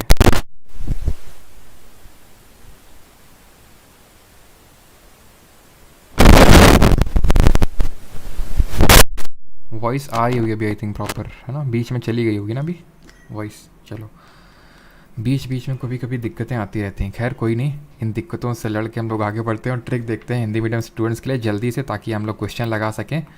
पकानी, ठीक है, हो सकता है आप में से काफ़ी लोगों को पता भी हो, काफ़ी चलती है मार्केट में ये ट्रिक। पकानी कोका दुयो दशम, ठीक है, दुयो दशम। प से हो गया पद, यानी राष्ट्रपति का पद दिया है आर्टिकल नंबर अनुच्छेद नंबर 52 में। क से है ये कार्यपालिका के अध्यक्ष होते हैं, ये हमारे राष्ट्रपति कार्यपालिका के अध्यक्ष होते हैं, 53 हो गया। नि से हो गया निर्वाचन, ठीक है, क्या यानी कि इनका इलेक्शन के बारे में दिया हुआ है, निर्वाचन दिया हुआ है 54 में। को से है आपका कोटा, इलेक्शन का कोटा या फिर मैनर ऑफ इलेक्शन दिया है, अगर आपको याद हो 55 में किस तरह से इलेक्ट होंगे, 50 प्रपोजर्स 50 सेकेंडरर्स, और क्या कोटा है, value of vote of MP, value of vote of MLA, ये सारा कुछ दिया हुआ है हमारा ये। और निर्वाचन में आपका इसी में इलेक्टोरल कॉलेज भी आ जाएगा कि किस किस तरह से कौन कौन लोग हमारे इलेक्टेड, क्या फॉर्मूला याद रखना है आपने, इलेक्टेड एमपीज़ प्लस एमएलएज, और एमएलए जब बोलता हूँ तो स्टेट के एमएलए प्लस दिल्ली और पुडुचेरी जो 2 यूटी हैं जहाँ पे एलए है लेजिस्लेटिव असेंबली, वहाँ के भी एमएलए। क से हो गया क्या, क से हो गया कार्यकाल, यानी कि इसका टेन्योर कितना होता है, 5 ईयर्स का होता है। दू से क्या हो गया, दू से हो गया कि दोबारा भी इसको चुना जा सकता है, ठीक है, यानी कि इसका एनी नंबर ऑफ टाइम री इलेक्शन हो सकता है। यो से हो गया यो हनी सिंह, यानी कि योग्यता, यानी कि इसके लिए एलिजिबिलिटी क्या चाहिए हमें, एलिजिबिलिटी, ठीक है। और ये कौन सा आर्टिकल है, आर्टिकल नंबर 58 है। दशम में अगर हम बात करें तो द से हो जाएगी दशाएं, कौन कौन सी दशाएं हैं, आर्टिकल नंबर 59, यानी कि एक तरह से वही जो हमने देखा था condition of service of office, ठीक है, कि भाई कोई मतलब किसी भी हाउस का मेंबर नहीं है, ना तो एमएलए है ना तो एमपी है, और अगर है तो ऑफिस में जाने से पहले उसको वो जो पोस्ट है वो छोड़नी पड़ेगी, ठीक है। फिर यहाँ दशाएं हो गई, दशाएं के बाद ये श क्या है, श से शपथ जो कि है हमारी ओथ इंग्लिश में कहलाती है, आर्टिकल नंबर 60 हो गई। और म से हो गया क्या, म से हो गया महाभियोग, ठीक है, महाभियोग, आर्टिकल नंबर 61। क्लियर हो गया। अब कर लें क्वेश्चन, ये हैं हमारे प्रेसिडेंट की लिस्ट। पहले थे डॉक्टर राजेंद्र प्रसाद, 2 बार बैक टू बैक इलेक्ट हुए थे, ये लॉन्गेस्ट थे, ठीक है, सर्विंग। अब यहाँ पे आ जाते हैं पहला question, who among the following is not a part of union executive, निम्नलिखित में से कौन संघ की कार्यपालिका का हिस्सा नहीं है। सर मैथिली में भी बताइए इसको, अच्छा क्यों नहीं, सारी आदि वो ऑफिशियल लैंग्वेज है ना, बताएं 22 के 22 भाषाओं में इनको, है ना।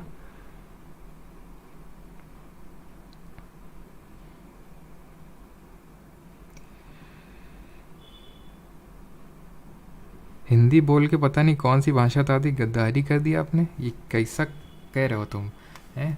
एग्जीक्यूटिव को हिंदी में कार्यपालिका नहीं कहते हैं, इलेक्शन को निर्वाचन नहीं कहते हैं। अपना तुम पहले माइंडसेट अपना चेंज कर, तुमको लगता है फिर हम एक एक चीज़ बोले हैं ना हिंदी में, जबकि हमने एक एक चीज़ हिंदी बोली। तो not a part of union executive, PM होता है, प्रेसिडेंट होता है, सुप्रीम कोर्ट यूनियन एग्जीक्यूटिव का हिस्सा नहीं है। Union executive consist of India consist of, तो यूनियन एग्जीक्यूटिव में कौन आता है, प्रेसिडेंट आता है, ठीक है, सब में है, प्राइम मिनिस्टर भी आता है, वाइस प्रेसिडेंट भी आता है, काउंसिल ऑफ मिनिस्टर, लोकसभा का स्पीकर नहीं आता है तो ये हट जाएगा, लोकसभा का स्पीकर नहीं आएगा इसमें आपका, डिप्टी चेयरमैन ऑफ राज्यसभा नहीं आएगा इसमें आपका, ठीक है। ओनली, ये ओनली नहीं होगा बिकॉज इसके अलावा काउंसिल ऑफ मिनिस्टर के अलावा आपका प्राइम मिनिस्टर और वाइस प्रेसिडेंट भी आता है, ऑप्शन नंबर ए। वैसे अगर देखें अब यहाँ पे आपको लगेगा सर अटॉर्नी जनरल भी तो नहीं है, तो ओनली उस हिसाब से तो गलत हो गया। तो हमेशा याद रखना कि हमें एग्जाम में बेस्ट ऑप्शन को चूज़ करना पड़ता है। हमने क्या पढ़ा था, यूनियन एग्जीक्यूटिव में कौन आता है, प्रेसिडेंट आता है, वाइस प्रेसिडेंट आता है, पीएम आता है, काउंसिल ऑफ मिनिस्टर आता है, प्लस अटॉर्नी जनरल आता है। लेकिन सबसे बेस्ट ऑप्शन यही है जिनमें कि एटलीस्ट इतने तो लोग हैं, सिर्फ अटॉर्नी जनरल छोड़ के। यहाँ पे तो ये होता ही नहीं है, यहाँ पे प्रेसिडेंट सिर्फ काउंसिल ऑफ मिनिस्टर है, यहाँ वाइस प्रेसिडेंट भी है और प्राइम मिनिस्टर भी है, ठीक है। Which article of constitution of India states that there shall be a president of India, कौन बोलता है कि भारत का एक राष्ट्रपति होना चाहिए, 52, ठीक है, 52 ही तो बोला था कि हम एक होना चाहिए। 53 कार्यपालिका का यूनियन एग्जीक्यूटिव का वो हेड होता है। 54 क्या बोला था, इलेक्शन के बारे में बता रहा था जिसमें कि इलेक्टोरल सफरेज के बारे में दिया था। 58 क्या बताता है, एलिजिबिलिटी यानी योग्यताओं के बारे में बताता है। 55 कोटा या फिर हम बोल सकते हैं बाकी जो कंडीशन, एक तो मैनर ऑफ इलेक्शन बोल सकते हैं, not condition of service, manner of election. Question number 4, which of the following articles of constitution of India is related to the system of election of president, Bharat के संविधान का निम्नलिखित में से कौन सा अनुच्छेद राष्ट्रपति की चुनाव प्रणाली से संबंधित है। चुनाव प्रणाली से संबंधित है आर्टिकल नंबर 55। अच्छा भी मैंने आपको प्रोपोर्शनल रिप्रेजेंटेशन प्लस एसटीवी भी समझाना, याद दिलाना मुझको। 61 क्या है, इम्पीचमेंट है। 65 तो हम लोगों ने पढ़ा ही नहीं है इसमें, 51 भी नहीं पढ़ा है, option number A. 5th number बताइए, who among the following takes part in the election of president of India, कौन हिस्सा लेता है। अब देखते हैं कितने लोग सही करते हैं।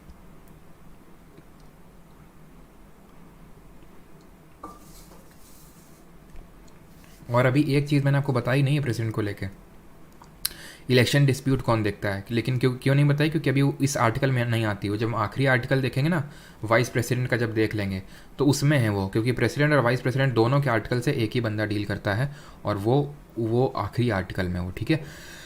क्या फॉर्मूला था, elected MPs plus MLAs, elected member of both the houses of parliament and legislative assemblies of the state, खत्म।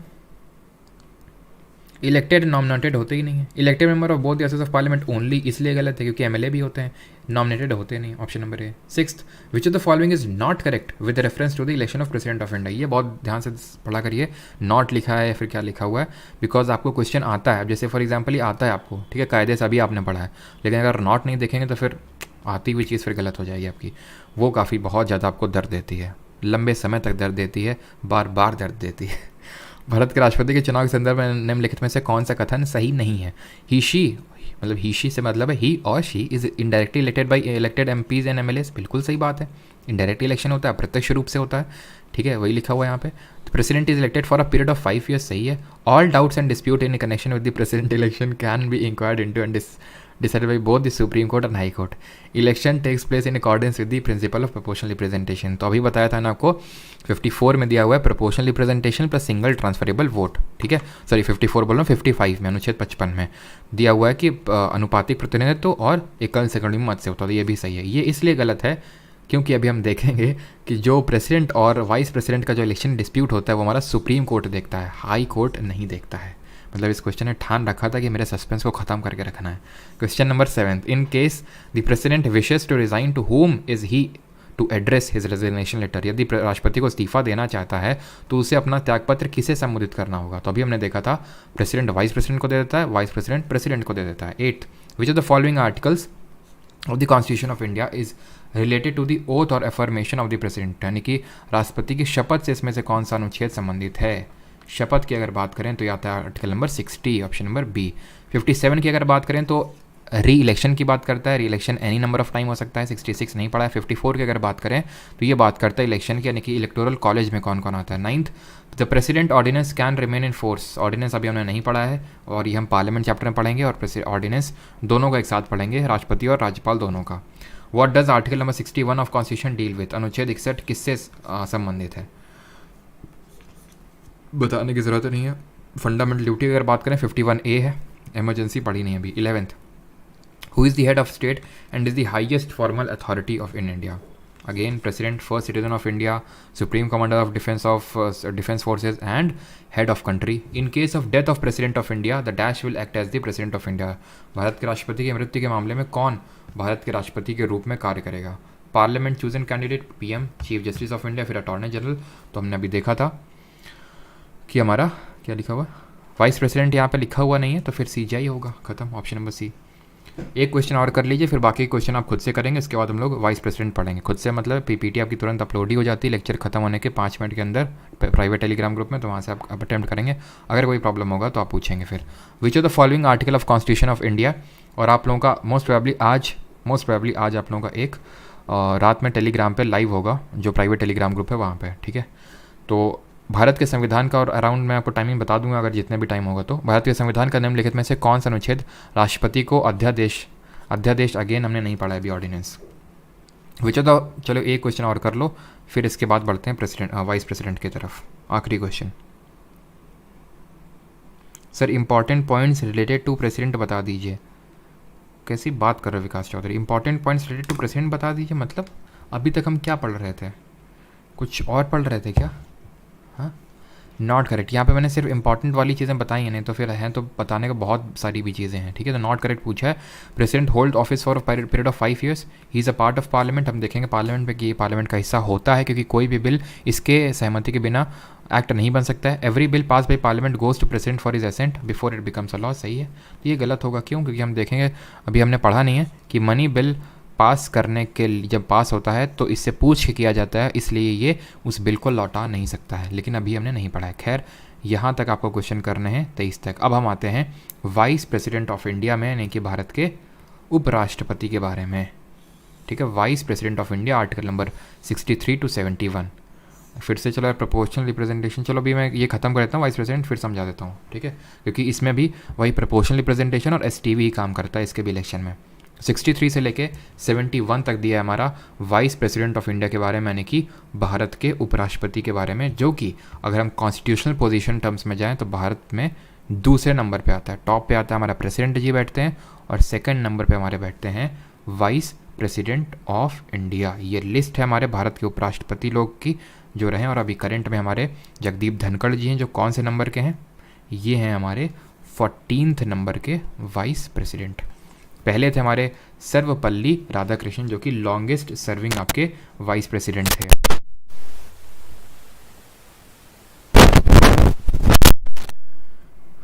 आई थिंक वॉइस चली गई फिर से, चलो। तो ये लॉन्गेस्ट सर्विंग थे, और ये जो हमारे कौन थे, ये जो काफ़ी स्मार्ट से लग रहे हैं, ये हमारे जाकिर हुसैन थे। जाकिर हुसैन जी थे, इनकी डेथ हो गई थी, तो उसके बाद डेथ हो गई बोल रहा हूँ मैं, तो जब प्रेसिडेंट थे तब इनकी डेथ हुई थी, जब वीवी गिरी आए थे। ये हमारे जो हैं तीसरे नंबर पे, ये वीवी गिरी, ठीक है। ये प्रेसिडेंट भी, एक्टिंग प्रेसिडेंट भी रह चुके हैं, और प्रेसिडेंट एक्चुअल में भी रह चुके हैं, ठीक। तो अब हम स्टार्ट करते हैं अपने articles related to the vice president, ठीक है। सबसे पहले आता है आर्टिकल नंबर 63। तो 52 से 62 तक हमने क्या देखा, प्रेसिडेंट के बारे में देखा है, और 63 से हमारा स्टार्ट होता है वाइस प्रेसिडेंट के बारे में। जिस तरह 52 बोल रहा था there shall be a president of India, उसी तरह 63 बोलता है there shall be a vice president. छोटा सा है, उससे बहुत आसान है आपका ये, ठीक है। इसमें उतनी सारी चीज़ें नहीं हैं। There shall be a vice president of India, Bharat का एक उपराष्ट्रपति होना चाहिए, ठीक है। 64 की अगर बात करें तो ये बोलता है वाइस प्रेसिडेंट, शॉर्ट में वीपी लिखूंगा, shall be ex officio chairman of the Rajya Sabha, ex officio chairman of council of state लिखा हुआ है, chairman of council of state. अभी काउंसिल ऑफ स्टेट क्या होता है? ये एक्चुअल राज्यसभा का दूसरा नाम है। काउंसिल ऑफ स्टेट क्यों बोलते हैं वो हम पार्लियामेंट चैप्टर में पढ़ेंगे। तो ये ex officio chairman of Rajya Sabha का मतलब कि उपराष्ट्रपति राज्यसभा का पदेन सभापति होता है। इसका मतलब ये होता है कोई भी देश का उपराष्ट्रपति बनेगा वो अपने आप राज्यसभा का सभापति बन जाएगा, उसके लिए अलग से इलेक्शंस नहीं होते हैं राज्यसभा का चेयरमैन बनने के लिए, वो अपने आप बन जाता है। क्लियर है? 64 तो हो गया, 65 देखना है। यहाँ तक सभी क्लियर होगा आई थिंक, अभी तक तो मैंने कुछ इतना बताया भी नहीं है, ठीक है।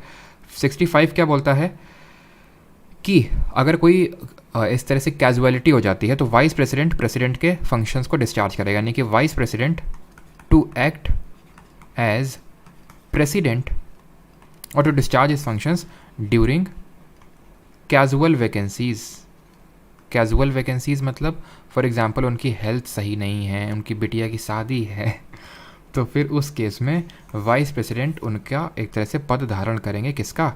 राष्ट्रपति जी का। ठीक है।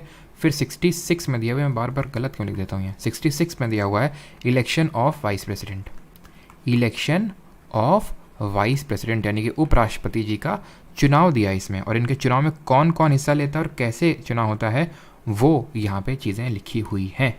तो सबसे पहली बात तो इनके चुनाव में कौन कैसे होता है इनका चुनाव। इनका चुनाव पहले तो ये लिखा हुआ है जो, क्योंकि इसमें 2 क्लॉजेज हैं। पहले क्लॉज में ये लिखा हुआ है कि जो इनका चुनाव है वो, यहाँ पे मैं लिख देता हूँ, उसी ऑर्डर में बताता हूँ। 66 सब क्लॉज 1 में लिखा हुआ है कि इनके चुनाव में कौन कौन हिस्सा लेगा, यानी इनके इलेक्टोरल कॉलेज की बात कही गई है, इलेक्टोरल कॉलेज। और ये बहुत आसान है। बहुत आसान क्यों है? क्योंकि जो राष्ट्रपति को हटाता है वही उपराष्ट्रपति को चुनता है, बात ख़त्म। अभी ये पढ़ के आए हैं कौन हटाता है? ऑल MPs, यानी कि नॉमिनेटेड वाले भी, इलेक्टेड वाले भी, सिर्फ MP MLA नहीं। इसको मुझे समझाने की ज़रूरत नहीं है क्योंकि मैं समझा चुका हूँ। और इसका जो दूसरा सब क्लॉज में ये लिखा है मैनर ऑफ इलेक्शन, हमने प्रेसिडेंट के केस में देखा था, उसके लिए अलग अलग आर्टिकल थे। 54 में लिखा था इलेक्टोरल कॉलेज कौन कौन हिस्सा लेता है, 55 में लिखा था मैनर ऑफ इलेक्शन की इनडायरेक्ट होता है, प्रोपोर्शनल रिप्रेजेंटेशन होता है, सिंगल ट्रांसफरेबल वोट होता है, सीक्रेट। बेचारे के साथ यहाँ पे वाइस प्रेसिडेंट के साथ भेदभाव किया गया, हल्के में लिया गया इसको, और हमें भी हल्के में ही लेना है। एक तो इलेक्टोरल कॉलेज भी इसी में है, और इसके सब क्लॉज 2 में लिखा हुआ है इसका मैनर ऑफ इलेक्शन, यानी कि इसको भी हम proportional representation plus single transferable vote से ही चुनते हैं। ये चीज़ आपको ध्यान रखनी है, ठीक। और यहाँ पे भी जो वोटिंग होती है वो सीक्रेट बैलेट से ही होती है। ये चीज़ आपको क्लियर हो जानी चाहिए, ठीक है। ये है आपकी ये सारी चीज़ें 1 में ही हैं, ध्यान रखना ये चीज़ें 1 में ही हैं, क्योंकि 2(1) मुझे जितना याद आ रहा है 2(1) अलग से इसमें लिखा हुआ है। 2 में एक चीज़ और डाल दी है। पहली बात तो 1 के अंदर ही दोनों चीज़ें डाल दी। 2 में इन्होंने ये डाला है कि vice president shall not be a member of either house of parliament. Vice president shall not be a member of, मतलब इसके लिए बहुत ही कम आर्टिकल्स का प्रयोग किया गया है। Vice president shall not be a member of either house of parliament and state legislature. Similar याद करो जो हमारा आर्टिकल 59 में प्रेसिडेंट के लिए कंडीशन ऑफ ऑफिस थी प्रेसिडेंट के लिए, कि वो पार्लियामेंट या स्टेट लेजिस्लेचर किसी हाउस का मेंबर नहीं होना चाहिए, और अगर है तो चुने जाने से पहले ही shall be deemed to have vacated his seat in that house. वो उस सीट से उस हाउस से अपनी सीट को त्याग दे, ठीक है। ये यहाँ पे लिखा हुआ है। और इसी में ही इसका जो सब क्लॉज 3 है ना, इसमें लिखा है कि इसके एक तरह से एलिजिबिलिटी के बारे में बोल सकते हैं। इसी में इसके लिखी हुई है एलिजिबिलिटी के बारे में। एलिजिबिलिटी क्या है? एक तो सिटीज़न ऑफ इंडिया होना चाहिए, ठीक है, सिटीज़न ऑफ इंडिया है। दूसरा एलिजिबिलिटी क्या है कि एज इसकी मिनिमम 35 ईयर्स होनी चाहिए, 35 ईयर्स। और ही should be a member, he should be a member or he should be qualified to be elected as a member of Rajya Sabha. अब याद करिए प्रेसिडेंट के केस में ये लोकसभा था और इसके केस में राज्यसभा है। ये अंतर है प्रेसिडेंट और वाइस प्रेसिडेंट में, ठीक। और यहाँ पे एक और प्रोविज़न है कि he should not hold any office of profit, ठीक है, should not hold any office of profit, यानी लाभ का पद धारण ना करे। अभी ऑफिस ऑफ प्रॉफिट क्या होता है मैंने आपको बताया था, जिस तरह से कि कहीं से सैलरी ना इसको मिल रही हो, कि भाई वाइस प्रेसिडेंट भी और इसको कहीं और से भी सैलरी भी मिल रही, तो ऑफिस ऑफ प्रेसिडेंट मतलब ऑफिस ऑफ प्रॉफिट ना होल्ड किए। और ऑफिस ऑफ प्रॉफिट मैंने आपको बताया था कि president, vice president, governor, minister, ये सब जो ये ऑफिस होते हैं ये ऑफिस ऑफ प्रॉफिट के तहत नहीं आते हैं। These offices are not dealt as office of profit, ठीक। अब यहाँ पे 66 तक देखा था ना, अब देखो 67 में क्या दिया हुआ है। यहाँ तक पहले बताओ सभी को क्लियर है कि नहीं, यहाँ तक किसी को कोई डाउट तो नहीं है। 67 में दिया हुआ है टर्म। टर्म कितने साल का होना चाहिए? अगेन 5 साल का जिस तरह हमारे प्रेसिडेंट में होता है, इसी वजह से ये आसान है। फिर यहीं पे आपका दिया हुआ है इसके सब क्लॉज ए में कि अगर इसको रिज़ाइन करना है तो भाई किसको करेगा, रेजिग्नेशन लेटर देगा प्रेसिडेंट को, प्रेसिडेंट वाइस प्रेसिडेंट को, और वाइस प्रेसिडेंट प्रेसिडेंट को, दोनों आपस में मिल बांट के अपना मैनेज कर लेते हैं। फिर बी में दिया है इसके रिमूवल के बारे में, देख रहे हो मतलब कितनी भेदभाव हुई है बेचारे के साथ।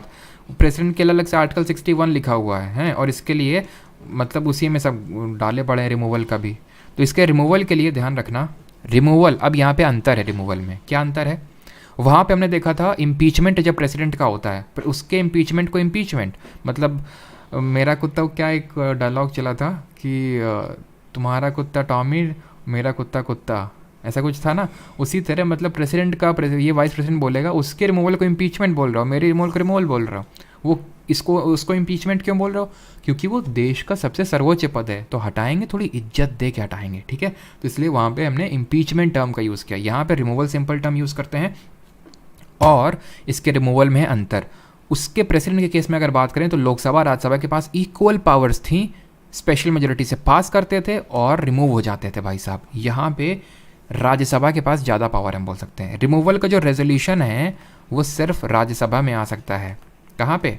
रिमूवल का रेजोल्यूशन ओनली इन राज्यसभा आ सकता है। मैं ये नहीं बोल रहा हूँ लोकसभा में जाता नहीं है, ओनली इन इनिशिएट, ठीक है। Resolution can initiate only in Rajya Sabha, और राज्यसभा में ओरिजिनेट होगा, यानी जिसको हम काउंसिल ऑफ स्टेट बोलते हैं, और इसको पास करना होगा majority of all the then members, majority of all the then members. इसका मतलब क्या होता है? इसका मतलब होता है एक तरह की इफेक्टिव मेजॉरिटी बोलते हैं।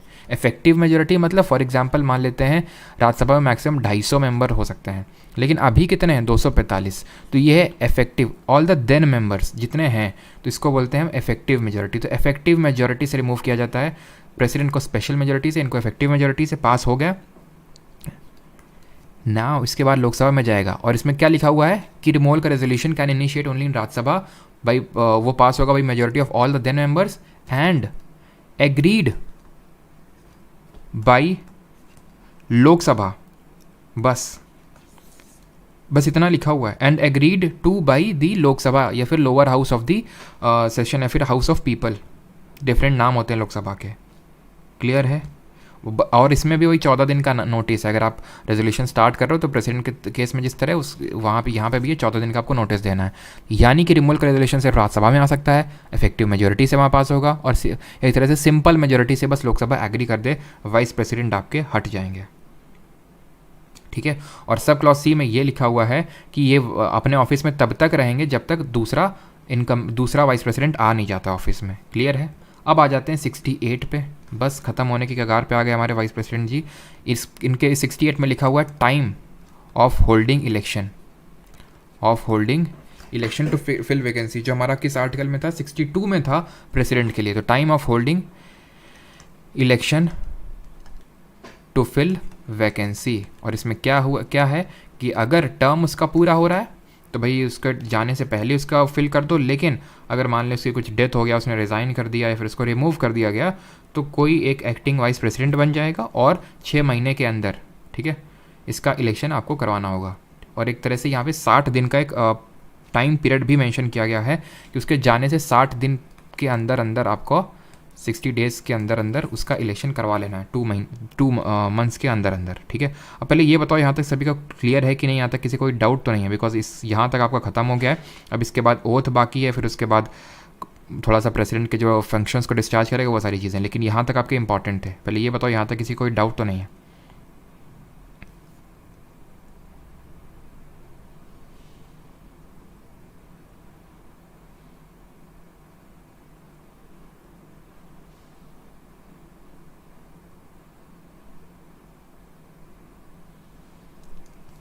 नहीं है। और ये क्या लिख रहे हैं कमेंट में? एक सेकंड।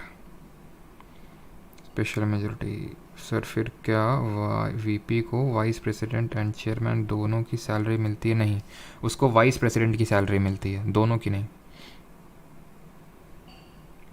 सर एक बार दोबारा समझा दो, क्या चीज़ समझानी है दोबारा, वो चीज़ बताया करो। अब क्या दोबारा पता नहीं, थोड़ा बहुत हिंदी में भी एक्सप्लेन कर दिया करो। हिंदी में भी मैं जो नीडेड होता है वो बताता ही हूँ, मैंने अभी तक हिंदी में बताया, no doubt. Okay all the then वाला पार्ट, इसका मतलब होता है ऑल द देन, जैसे फॉर एग्जांपल ये मैंने बोल दिया 2/3 of all 2/3 of the total membership of the house, total membership है 250। ऑल द देन मेंबर यानी उस समय कितने मेंबर हैं, आज राज्यसभा में कितने हैं 245 है, तो इनकी मेजॉरिटी चाहिए। मेजॉरिटी का मतलब होता है बाई 2+1, किसी चीज़ की मेजॉरिटी का मतलब होता है बाई 2+1।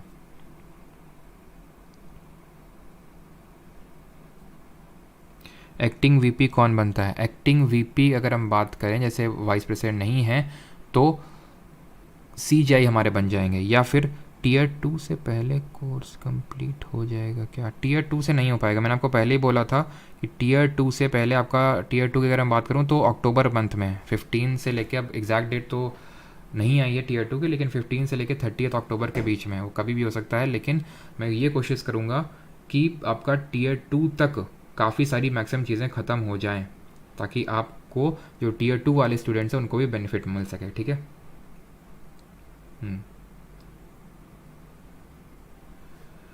तो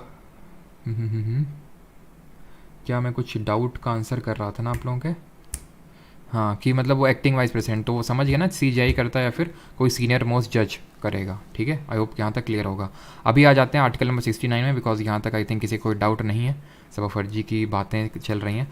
69 में अगर बात करें तो दिया हुआ है ओथ यानी कि शपथ के बारे में। चलो उसको क्लियर कर लेंगे, अगर किसी क्वेश्चन में आपको डाउट है ना तो उसको क्लियर कर लेंगे, लास्ट में मुझे बताना, ठीक है, तो उसको मैं क्लियर करवा दूंगा, ठीक है। तो ओथ इनको लिखा हुआ है कि ओथ इनको कौन दिलाते हैं, तो ओथ ये दिलाएंगे ये प्रेसिडेंट के सामने, राष्ट्रपति। राष्ट्रपति कौन दिला रहा था, सीजीआई दिला रहा था, और इनको राष्ट्रपति दिलाएंगे। 70 की अगर बात करें तो 70 में लिखा हुआ है कि जब एक तरह से हम बोल सकते हैं डिस्चार्ज, चलो मैं इन शॉर्ट लिख देता हूँ, discharge of president's functions in other contingencies, यानी कि एक तरह से पार्लियामेंट प्रोविजंस बना सकता है राष्ट्रपति के जब की तरह जब ये फंक्शंस डिस्चार्ज करेंगे उसकी एब्सेंस पे वाइस प्रेसिडेंट जी, ठीक है।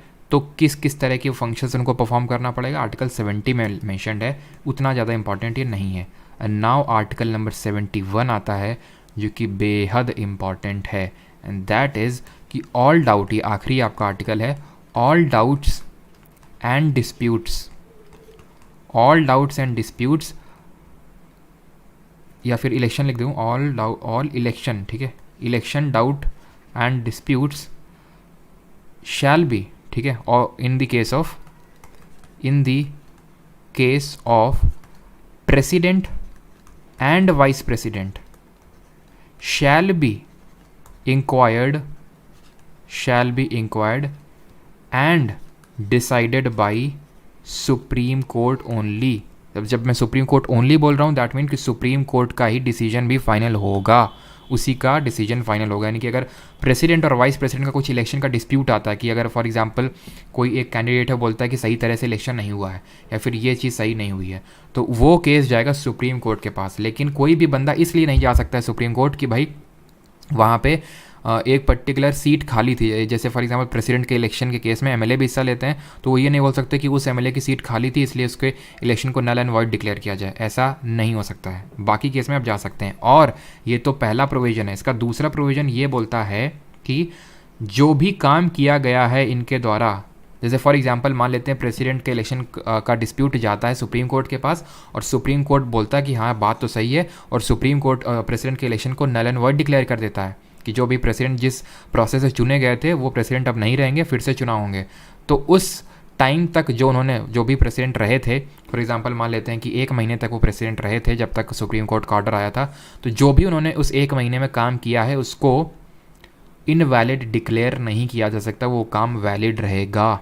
ये क्वेश्चन अभी यूपी पीसीएस में भी पूछा गया था। इस बार 2 स्टेटमेंट दिए थे, एक तो ये जो मैंने बोला था ये, और एक और स्टेटमेंट दे दिया कि जिस दिन मान लो कि वो सुप्रीम कोर्ट का डिसीजन है, जैसे फॉर एग्जांपल आज ये डिसीजन आता है सुप्रीम कोर्ट का कि द्रौपदी मुर्मू जी का चुनाव ढंग से नहीं हुआ है, तो अभी तक जिन्होंने काम किया प्लस आज भी जिन्होंने काम किया होगा ना, आज भी ये इस तरह से पूछा था, वो भी आपका इनवैलिड नहीं रहेगा, वो भी वैलिड है, ठीक है। और सुप्रीम कोर्ट का डिसीजन फाइनल रहता है। क्लियर है यहाँ तक? ये हो गया आपका 71 तक। वाइस प्रेसिडेंट के क्वेश्चन करें उससे पहले आर्टिकल नंबर 72 पढ़ ले, बताओ 72 भी है, लेकिन उससे पहले थोड़ा सा proportional representation plus single transferable vote समझ लो। ये जो सिस्टम ऑफ इलेक्शन है हमारा प्रेसिडेंट के केस में, ये हमारा राज्यसभा के केस में, ये हमारा वाइस प्रेसिडेंट के केस में काम करता है। इसमें होता क्या है कि एक जो वोट देता है उसके पास मल्टीपल वोट्स की पावर होती है। जैसे फॉर एग्जांपल जब हम लोकसभा का वोट डालने जाते हैं, लेजिस्लेटिव असेंबली का डालने जाते हैं, उस केस में क्या होता है, हम अपने एक प्रतिनिधि को वोट डालते हैं, और इस केस में होता है फर्स्ट पास्ट द पोस्ट, यानी कि जो भी वोट ज़्यादा ले आएगा वो जीत जाएगा। मतलब जैसे फॉर एग्जांपल कि अगर पर्सन ए है, पर्सन बी और पर्सन सी है, पर्सन बी के अगर मान लेते हैं पर्सन सी से, ये तो मान लेते हैं कि वोट उतने नहीं मिले, पर्सन बी और सी के बीच में टक्करी की लड़ाई है, मान लेते हैं पर्सन बी को बस मात्र लाखों वोट पड़े हैं, ठीक है, मान लेते हैं कि लाखों वोट पड़े, उसमें से बी को सी से मात्र एक वोट ज़्यादा मिला है, बी जीत जाएंगे, सी घर लेके जाएंगे, ठीक। तो पूरा यानी कि विनर टेक्स ऑल होता है इसमें ये ऐसा नहीं होता है। प्रोपोर्शनल रिप्रेजेंटेशन में क्या होता है, प्रोपोर्शनल रिप्रेजेंटेशन में ये होता है, जैसे फॉर एग्जांपल यहाँ पे है कैंडिडेट ए, यहाँ है कैंडिडेट बी, ये है कैंडिडेट सी, ये है कैंडिडेट डी। तो हर कोई क्या कहेगा, हर कोई पर्टिकुलर कैंडिडेट को अपनी प्रेफरेंस के हिसाब से वोट देगा कि मैं चाहता हूँ पर्सन बी को मैं पहली प्रेफरेंस चुनता हूँ, जिस तरह प्रेफरेंस भरते हैं काफ़ी सारे अपने पोस्ट के लिए कि मैं ये मेरी पहली प्रेफरेंस है, ये मेरी दूसरी प्रेफरेंस है, ये मेरी तीसरी प्रेफरेंस है और सी मेरी चौथी प्रेफरेंस है। यानी सबसे पहले मैं चाहूँगा बी बने, फिर मैं चाहूँगा डी बने, फिर मैं चाहूँगा ए, और डी सी को तो बिल्कुल नहीं चाहता हूँ मैं, डी मतलब फोर्थ प्रेफरेंस दी, ठीक है। ये एक कैंडिडेट ने अपना वोट रजिस्टर किया सीक्रेट बैलेट के थ्रू, फिर एक और भाई साहब है, उन्होंने बोला नहीं हम ए को चाहते हैं, ये पहले हमारी चॉइस, ये दूसरे हैं, ये हमारे तीसरे हैं और ये हमारे चौथे हैं। फिर एक और भाई साहब आए, उन्होंने भी इस तरह से कुछ रजिस्टर किया कि ये हमारी दूसरी प्रेफरेंस है, ये हमारी चौथी प्रेफरेंस है, ठीक है, ये हमारी पहली प्रेफरेंस है, ये हमारी तीसरी है। उसी तरह फिर कोई आया कि ये हमारी तीसरी हैं, ये हमारी दूसरी हैं, ये हमारे पहले हैं और ये हमारे चौथे हैं। इस तरह से रिकॉर्ड होता रहेगा। फिर ये देखा जाएगा कैलकुलेट करके कि फर्स्ट प्रेफरेंस सबसे ज़्यादा किसको मिली है, ठीक है, वो गिन लिए जाएंगे कि हाँ भाई सी भाई साहब को फर्स्ट प्रेफरेंस 2 बार मिली है, ठीक है। ये तो मैंने एग्जांपल दिया, ऐसे कितने सारे होंगे, मान लेते हैं कि इनको 1000 लोगों ने बोला है, 1000 तो ज़्यादा हो गया, मान लेते हैं कि इनको 300 वोट मिले हैं फर्स्ट प्रेफरेंस वाले, ठीक है, 300 वोट मिले हैं। फिर कोटा देखा जाएगा, कोटा भी मैंने बताया था ना प्रेसिडेंट के इलेक्शन का क्या होता है कोटा, टोटल वोट कितने पड़े हैं प्लस कितने कैंडिडेट खड़े हैं, यूजुअली 2 कैंडिडेट होते हैं +1 और यहाँ भी +1, मान लेते हैं टोटल वोट पड़े हैं 1000, कितने पड़े हैं 1000 मान लेते हैं, 2 + 1 3 हो जाएगा +1, यानी कि यहाँ पे कुछ इस तरह से आएगा ये और ये, यानी कि 334 कुछ आएगा। तो अगर हम देखें तो पर्सन सी जो है 300 वोट ले आए, क्या कोटा सिक्योर कर रहे हैं, नहीं कर रहे हैं। अगर कोटे को क्रॉस कर लिए होते ये तो ये इनको एकदम जीत घोषित इनकी कर दी जाती, लेकिन अगर कोटा को सिक्योर नहीं कर रहे हैं, एक तो ये हो गया प्रोपोर्शन में वोट दिया जा रहा है, प्रोपोर्शनल रिप्रेजेंटेशन। अब यहाँ पे ट्रांसफ़र ऑफ वोट आएगा, सिंगल ट्रांसफरेबल वोट।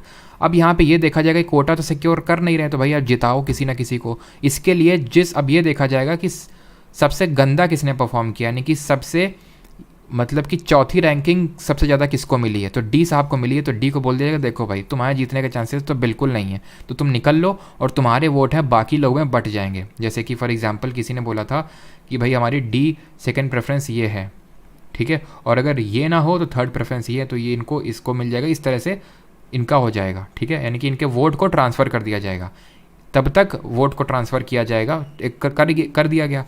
अब इसके बाद अगर किसी को कोटा मिल जाता है, जैसे फॉर एग्जांपल किसी ने 333 को क्रॉस कर लिया, फिर 334 को क्रॉस कर लिया, वो जीत जाएगा। फिर भी अगर कोई नहीं जीतता है तो फिर अब ये देखा जाएगा कि थर्ड गिरा हुआ इंसान कौन है, लास्ट इंसान कौन है, उसके वोट को ट्रांसफ़र किया जाएगा। ये काम तब तक किया जाएगा जब तक कोई कोटा को सिक्योर नहीं कर लेता। इसको बोलते हैं proportional representation plus single transferable vote. ये सिस्टम आपको वहाँ पे एक्सप्लेन करने के लिए नहीं पूछेगा, बस आपको पता होना चाहिए किस तरह से इलेक्शन होता है और कहाँ कहाँ पे इस तरह का इलेक्शन होता है। अब यहाँ पे थोड़ा सा देख लेते हैं आर्टिकल नंबर 72 अनुच्छेद 72, जो बात करता है राष्ट्रपति की क्षमा शक्तियों के बारे में, यानी कि पार्डनिंग पावर ऑफ प्रेसिडेंट, यानी कि राष्ट्रपति की क्षमा शक्तियों की बात करता है, क्षमा शक्तियों की बात करता है कि राष्ट्रपति हमारी क्षमा कर सकते हैं। किस चीज़ को क्षमा कर सकते हैं? अब पार्डनिंग पावर में बहुत सारी चीज़ें आती हैं, जैसे कि इसमें आता है पार्डनिंग आता है, कम्यूट आता है, रेस्पाइट आता है, रेप्रीव आता है। वो सारी चीज़ें आपके लिए इंपॉर्टेंट नहीं है। बस इतना याद रखिए कि अनुच्छेद 72 राष्ट्रपति की क्षमा शक्तियों के बारे में बात करता है कि राष्ट्रपति पार्डन कर सकता है, यहाँ तक कि वो डेथ सेंटेंस को भी पार्डन कर सकता है। आपने सुना होगा कि किसी को अगर फांसी की सज़ा हो जाती है तो राष्ट्रपति के पास एक बार वो ज़रूर गुहार लगाने के लिए जाता है। क्यों? क्योंकि राष्ट्रपति के पास, उसके पास पावर है कि वो किसी की भी डेथ सेंटेंस को पार्डन कर सकता है अगर उसे लगता है कि भाई जुडिशरी से कोई गलती हो गई है, तो इसलिए एक विंडो ओपन रखा गया है।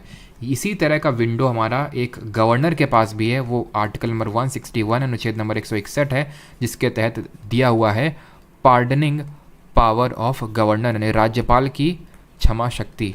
अब अंतर दोनों में आपको पता होना चाहिए क्योंकि अंतर इंपॉर्टेंट है। तो डिफरेंस समझ लीजिए, पार्डनिंग पावर ऑफ जो हमारा प्रेसिडेंट होता है और गवर्नर, उसमें डिफरेंस क्या होता है? तो डिफरेंस दो मैटर में होता है। पहली बात तो पहला जो डिफरेंस है कि governor can not pardon death sentence, यानी कि राष्ट्रपति कभी जो मृत्यु दंड है उसको क्षमा नहीं कर सकता है, can not pardon death sentence, ठीक है, इसको कभी पार्डन नहीं कर सकता। और दूसरा ये है कि governor can not pardon court martial, यानी अगर कोर्ट मार्शल से अगर कुछ सज़ा सुनाई गई है तो उसमें पार्डनिंग पावर का काम नहीं रहेगा हमारे गवर्नर जी का, वो हमारे प्रेसिडेंट के पास रहेगा। बिकॉज कोर्ट मार्शल का मतलब होता है कि जो हमारी डिफेंस फोर्सेज हैं वहाँ से अगर कोई सज़ा मिलती है, क्योंकि ये जो हमारी डिफेंस फोर्सेज है जैसे आर्मी, नेवी, एयरफोर्स, वहाँ की अलग कोर्ट होते हैं। जैसे फॉर एग्जांपल आप एक डिफेंस पर्सनल हैं, आपने कुछ वहाँ पे गलत हरकत की तो वहाँ की कोर्ट आपको सज़ा सुनाएगी, और वो कोर्ट से अगर जो आपकी सज़ा मिलेगी वो सिर्फ प्रेसिडेंट ही उसमें क्षमा कर सकते हैं, सिर्फ गवर्नर नहीं। और क्षमा सिर्फ याद रखिए डेथ की नहीं होती है, और भी बहुत सारी चीज़ें होती है। जैसे फॉर एग्जांपल किसी को ये तो मृत्युदंड हो गया, किसी को मिला कि आजीवन कारावास, उसके लिए भी प्रेसिडेंट या गवर्नर के पास जाया जा सकता है, ठीक है। किसी के मान लेते हैं कोई एक लेडी है, वो प्रेग्नेंट है, ठीक है, और उसको अभी जेल में है, वो प्रेसिडेंट या गवर्नर के पास जा सकती है। उस केस में भी पार्डनिंग पावर का यूज़ करके वो क्या कर सकता है हमारा प्रेसिडेंट या गवर्नर, उसको थोड़ा सज़ा को उस समय के लिए कम कर सकता है, ठीक है, या फिर किसी की सज़ा में होल्ड लगा सकता है। ये सारे भी पार्डनिंग पावर के तहत आते हैं, जो कि आपको पढ़ने की ज़रूरत नहीं है। इस समय CDS अगर मैं पढ़ाता हूँ, क्योंकि यहाँ पे आपके उतना डीप में क्वेश्चन नहीं बनता है। अब करिए यहाँ पे आप क्वेश्चंस। पहला क्वेश्चन है आपका ये, the vice president of India is elected for a period of dash years. तो भारत का उपराष्ट्रपति कितने वर्ष की अवधि के लिए चुना जाता है? 6, 5, 2 या 3? बताइए जल्दी से, कितनी अवधि के लिए चुना जाता है? क्लास नोट साथ साथ मिल रहा है क्या? हाँ, क्लास नोट्स साथ साथ मिल रहा है आपका। Option number B, sorry not fifth, option number B 5 सही आंसर होगा। A candidate seeking election as vice president is required to make security deposit of. तो अभी मैंने आपको बताया था सिक्योरिटी डिपॉजिट कितना करना पड़ता है, 15,000, चाहे प्रेसिडेंट हो चाहे आपके गवर्नर हो, सॉरी प्रेसिडेंट हो चाहे आपके वाइस प्रेसिडेंट हो। और एक चीज़ और यहाँ पे आपको बताना चाहूँगा कि वाइस प्रेसिडेंट के इलेक्शन में यहाँ पे जगह है क्या, इलेक्शन में 20 इलेक्टर्स होते हैं और 20 प्रपोजर्स, जो 50-50 होते हैं। प्रेसिडेंट के केस में वो 20-20 होते हैं। 20 electors as proposers, 20 electors as proposers का मतलब क्या होता है? इलेक्टर वैसे ही वहाँ था 50 इलेक्टर एज प्रपोजर, मतलब जो लोग इलेक्ट कर रहे हैं उनमें से 20 लोग आएंगे, ठीक है, एक हाउस से, और उनमें से 20 लोग आएंगे दूसरे हाउस से। वो बोलेंगे कि हाँ हम चाहते हैं कि ये बंदा चुनाव लड़े, क्योंकि हम ये समझते हैं, इसको अच्छे से जानते हैं, ये बहुत अच्छा लड़का है और ज़्यादा गलतियां करेगा नहीं। तो ऑप्शन नंबर सी 15,000।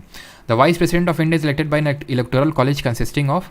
तो इसके इलेक्टोरल कॉलेज में कौन कौन आता है, यानी कि इसके निर्वाचक मंडल में कौन कौन चुनता है? तो सिंपल, ऑल MPs, ठीक है। ऑल MPs मतलब इलेक्टेड भी होंगे, नॉमिनेटेड भी होंगे, लेकिन लेजिस्लेटिव असेंबली के नहीं होंगे। तो स्टेट असेंबलीज नहीं होंगे, हटा दो इसको। काउंसिल के तो किसी के इलेक्शन में नहीं होते हैं। Member of both the houses of parliament, option number B. Member को बोलते ही आपके इलेक्टेड भी हो गए और नॉमिनेटेड भी हो गए। Resolution for removing the vice president of India can be moved in LS only, RS only, either of the two houses, या फिर both the houses of parliament in agreement with the half of the state legislature. हटा दो इसको। तो ये होता है आपका प्रेसिडेंट के केस में, और ये होता है आपका इसके केस में vice president. Resolution for removing can be moved in, या फिर can be initiated in, Rajya Sabha में ही इनिशिएट हो सकता है, बाद में वो लोकसभा बस उसको सिंपल मेजोरिटी से एग्री कर लें। 28, the election of next vice president is to be held within dash of the expiry of the term of office of the outgoing president, यानी अगले उपराष्ट्रपति का चुनाव निवर्तमान उपराष्ट्रपति के कार्यकाल की समाप्ति के कितने दिन के भीतर होना चाहिए? तो 60 दिन के भीतर, मैंने आपको बताया था 60 दिन के भीतर भीतर चुनाव हो जाना चाहिए, इससे पहले कि जो हमारा अभी का वाइस प्रेसिडेंट है वो जाए, ठीक है, ताकि वो पद खाली ना रहे। Who among the following was the first vice president of India? बहुत आसान सा क्वेश्चन है। कौन थे हमारे? पहले बताया मैंने आपको, सर्वपल्ली राधाकृष्णन, जो कि लॉन्गेस्ट सर्विंग तो नहीं बोलेंगे, लगातार 2 बार थे। लॉन्गेस्ट सर्विंग अगर पूछ लेना, लॉन्गेस्ट सर्विंग, तो ये हामिद अंसारी थे। ये भी 2 बार ही थे, लेकिन थोड़ा सा कुछ दिन का अंतर है, और उसमें ये हामिद अंसारी जी जीत जाते हैं, ठीक है, हामिद अंसारी। और ये एक ऐसे उपराष्ट्रपति हैं जिन्होंने 3 राष्ट्रपति के कार्यकाल में सर्व किया है, एकमात्र। Who among the following was the third vice president of India? तीसरे कौन थे? तो पहले सर्वपल्ली राधाकृष्णन, दूसरे जाकिर हुसैन और तीसरे वीवी गिरी थे, जो कि बाद में प्रेसिडेंट भी बनते हैं। Who among the following never became the vice president of India? निम्नलिखित में से कौन कभी भी भारत का उपराष्ट्रपति नहीं रहा? कौन थे? गुलजारी लाल नंदा, वीवी गिरी, जाकिर हुसैन या फिर बीडी जट्टी? तो इसमें हमारे वीवी गिरी अभी बताया 3rd नंबर थे, 2nd नंबर के जाकिर हुसैन थे, बीडी जट्टी भी थे, लेकिन गुलजारी लाल नंदा कभी देश के उपराष्ट्रपति नहीं बने। Who held the office of vice president for India for 2 consecutive terms? Radhakrishnan ji, R Venkataraman ji, VV Giri ji या फिर शंकर दयाल शर्मा जी? आंसर होगा, अभी मैंने आपको बताया, सर्वपल्ली राधाकृष्णन, जो 2 बार थे। हामिद अंसारी भी 2 बार, लेकिन लॉन्गेस्ट सर्विंग आंसर पूछेगा तो Hamid Ansari. Which of the following is not correct about the eligibility criteria for being elected as president of India? इसमें से कौन सा एलिजिबिलिटी क्राइटेरिया नहीं है? तो he should be a citizen of India है, 35 ईयर एज होनी चाहिए है, he should not hold any office of profit under the union government, state government, बिल्कुल है, he should be qualified for election as a member of Lok Sabha, नहीं। अब देखिए यहीं पे इसने पलट दिया ना, राज्यसभा को लोकसभा कर दिया। जब प्रेसिडेंट का पूछेगा तो लोकसभा की जगह राज्यसभा कर देगा, ये काम करेगा ये, ठीक। अगला question 34, Which among the following is not correct regarding the election of vice president? उपराष्ट्रपति के चुनाव के संबंध में निम्नलिखित में से कौन सा सही नहीं है? He or she is qualified for election a member of the House of People? बताइए कौन सही नहीं है, ज़रा बताइए जल्दी से, देखते हैं आप कितने अटेंटिव हैं। Nancy D, Pinks A D, Vishanshu D, Rajya Sabha, बिल्कुल। अब यहाँ पे जो सही आंसर होगा, सिटीजन होना चाहिए, 35 साल की उम्र होनी चाहिए, he should be qualified for election as a member of Rajya Sabha, not Lok Sabha. तो ऑप्शन नंबर ए यहाँ पे सही आंसर होगा, ठीक है। और यहाँ पे आप ये भी देख सकते हैं, सिमिलर और कंट्रास्टिंग ऑप्शंस भी हैं, जो हम लोग की निट्टो वाली टेक्निक कहती है। द लास्ट क्वेश्चन, इसका अगर आगे क्वेश्चन होता है तो आप लिए होमवर्क होगा कि इनमें से कौन सा कथन सही नहीं है, गलत है। बहुत लोगों के बहुत सारे डाउट हैं यार, अब किसके रिगार्डिंग, बैच के रिगार्डिंग, तो अभी मैं क्लियर कर दूंगा। बाकी आप प्रीवियस वीडियोस चेक कर सकते हो, फिर भी कुछ रह जाता है तो बता दूंगा अभी मैं आपको, ठीक है। तो इनकरेक्ट पूछ रहा है, member of state legislature do not take part in election, बिल्कुल सही है। स्टेट लेजिस्लेचर के इलेक्शन में इसका हिस्सा नहीं लेते हैं, ऑल एमपीज लेते हैं। Vice president is elected for 5 years, he can be remove from his office by president approved through a resolution pass by Lok Sabha and Rajya Sabha. He act as the ex official chairman of Rajya Sabha, बिल्कुल सही है। ये वाला आपका गलत हो जाएगा, बिकॉज राज्यसभा में रेजोल्यूशन पास स्टार्ट होगा एग्रीड टू बाई लोकसभा, सिर्फ एग्री करना है लोकसभा को। तो ये तीनों आपके सही हैं, सी यहाँ पे गलत होगा। भले थोड़ा सा सही लग सकता है सी, लेकिन आप देखिए पहला, दूसरा और चौथा पूरी तरह से सही है। सी इसलिए गलत होगा बिकॉज राज्यसभा में वो रेजोल्यूशन स्टार्ट होगा, वहाँ इफेक्टिव मेजोरिटी से पास होगा, agreed it to be by the Lok Sabha with simple majority only. अब यहाँ पे ख़त्म ही हो गया, कुछ बचा ही नहीं है, ठीक है। अब बहुत सारे स्टूडेंट बार बार पूछते रहते हैं, मैं फिर से बता दूँ कि परमार अकेडमी ऐप पे आपकी इसकी रिकॉर्डिंग्स जाती हैं, वहीं पे ही आपको नोट्स भी मिल जाएंगे, वहीं पे ही प्राइवेट टेलीग्राम ग्रुप का भी लिंक मिल जाएगा आपको, जिस पे कि आज हम लोग का एक ऐसे इंटरैक्टिव सेशन टाइप ही होगा थोड़ा सा। और बाकी वेबसाइट से भी एक्सेस कर सकते हैं, ये वेबसाइट है, ठीक। और वैलिडिटी पूछते रहते हैं स्टूडेंट, 1 ईयर जब भी आप लेते हैं, ठीक। और फिर भी अगर कुछ डाउट होता है तो एक नंबर मैंने दिया था जो कि मेरा नंबर नहीं है, उसमें अगर डाउट कुछ अलग हो, कुछ नया हो जो आपको बिल्कुल ही क्लियर नहीं है, तभी भेजिएगा, बिकॉज रिप्लाई तुरंत नहीं आपको आएगा, ठीक है, बिकॉज वो मेरा नंबर नहीं है, ठीक। यहाँ पे मैं नंबर लिख देता हूँ वैसे तो, द नंबर इज़ 6307286428, ठीक है। चलिए मिलते हैं कल, प्राइम मिनिस्टर और काउंसिल ऑफ मिनिस्टर कल के लेक्चर में हम लोग देखने वाले हैं, ठीक है। चलिए कैसा लगा आज का लेक्चर जल्दी से बताइए। Thank you Nehal sir. Veto power, pocket veto, ये सब सर पार्लियामेंट में पढ़ेंगे। आर्टिकल नंबर 111 वीटो पावर की बात करता है और 123 ऑर्डिनेंस की बात करता है। उसमें देखेंगे, बिकॉज वीटो तभी पढ़ाने में मजा आएगा जब मैं बिल कैसे पास होता है तब पढ़ाऊँगा। तभी तो कि लोकसभा से पास हो गया, राज्यसभा से पास हो गया, अब प्रेसिडेंट के पास क्या पावर है, तभी मजा आएगा ना वीटो पावर पढ़ने में। रितिका भारद्वाज, 11 क्वेश्चन नंबर में क्या दिक्कत है? 11 में क्या दिक्कत है? एक second. Who is the head of the state and is the highest formal authority of India? क्या इसमें गलत है? क्या गलत है रितिका जी? राज्य का प्रमुख, और स्टेट का मतलब आप वो समझ रहे होंगे यूपी एमपी। स्टेट का मतलब यहाँ पे एक तरह से पूरे कंट्री, और फिर यहाँ पे लिखा भी हुआ है highest formal authority of India. इसमें क्या डाउट है आपको?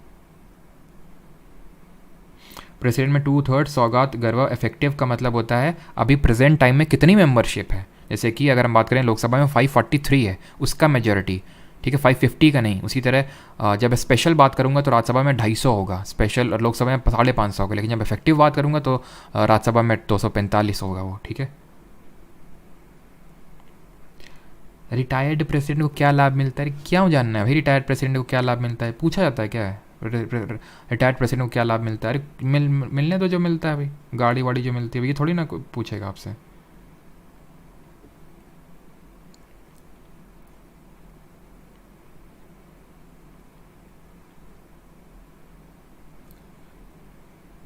चलो मेजोरिटी सौमिली लाहा मैं समझा दूंगा जब प्रेस हम लोग पार्लियामेंट चैप्टर पढ़ेंगे, बिकॉज वहाँ पे भी मेजोरिटी काफ़ी आएगा, है ना। चलो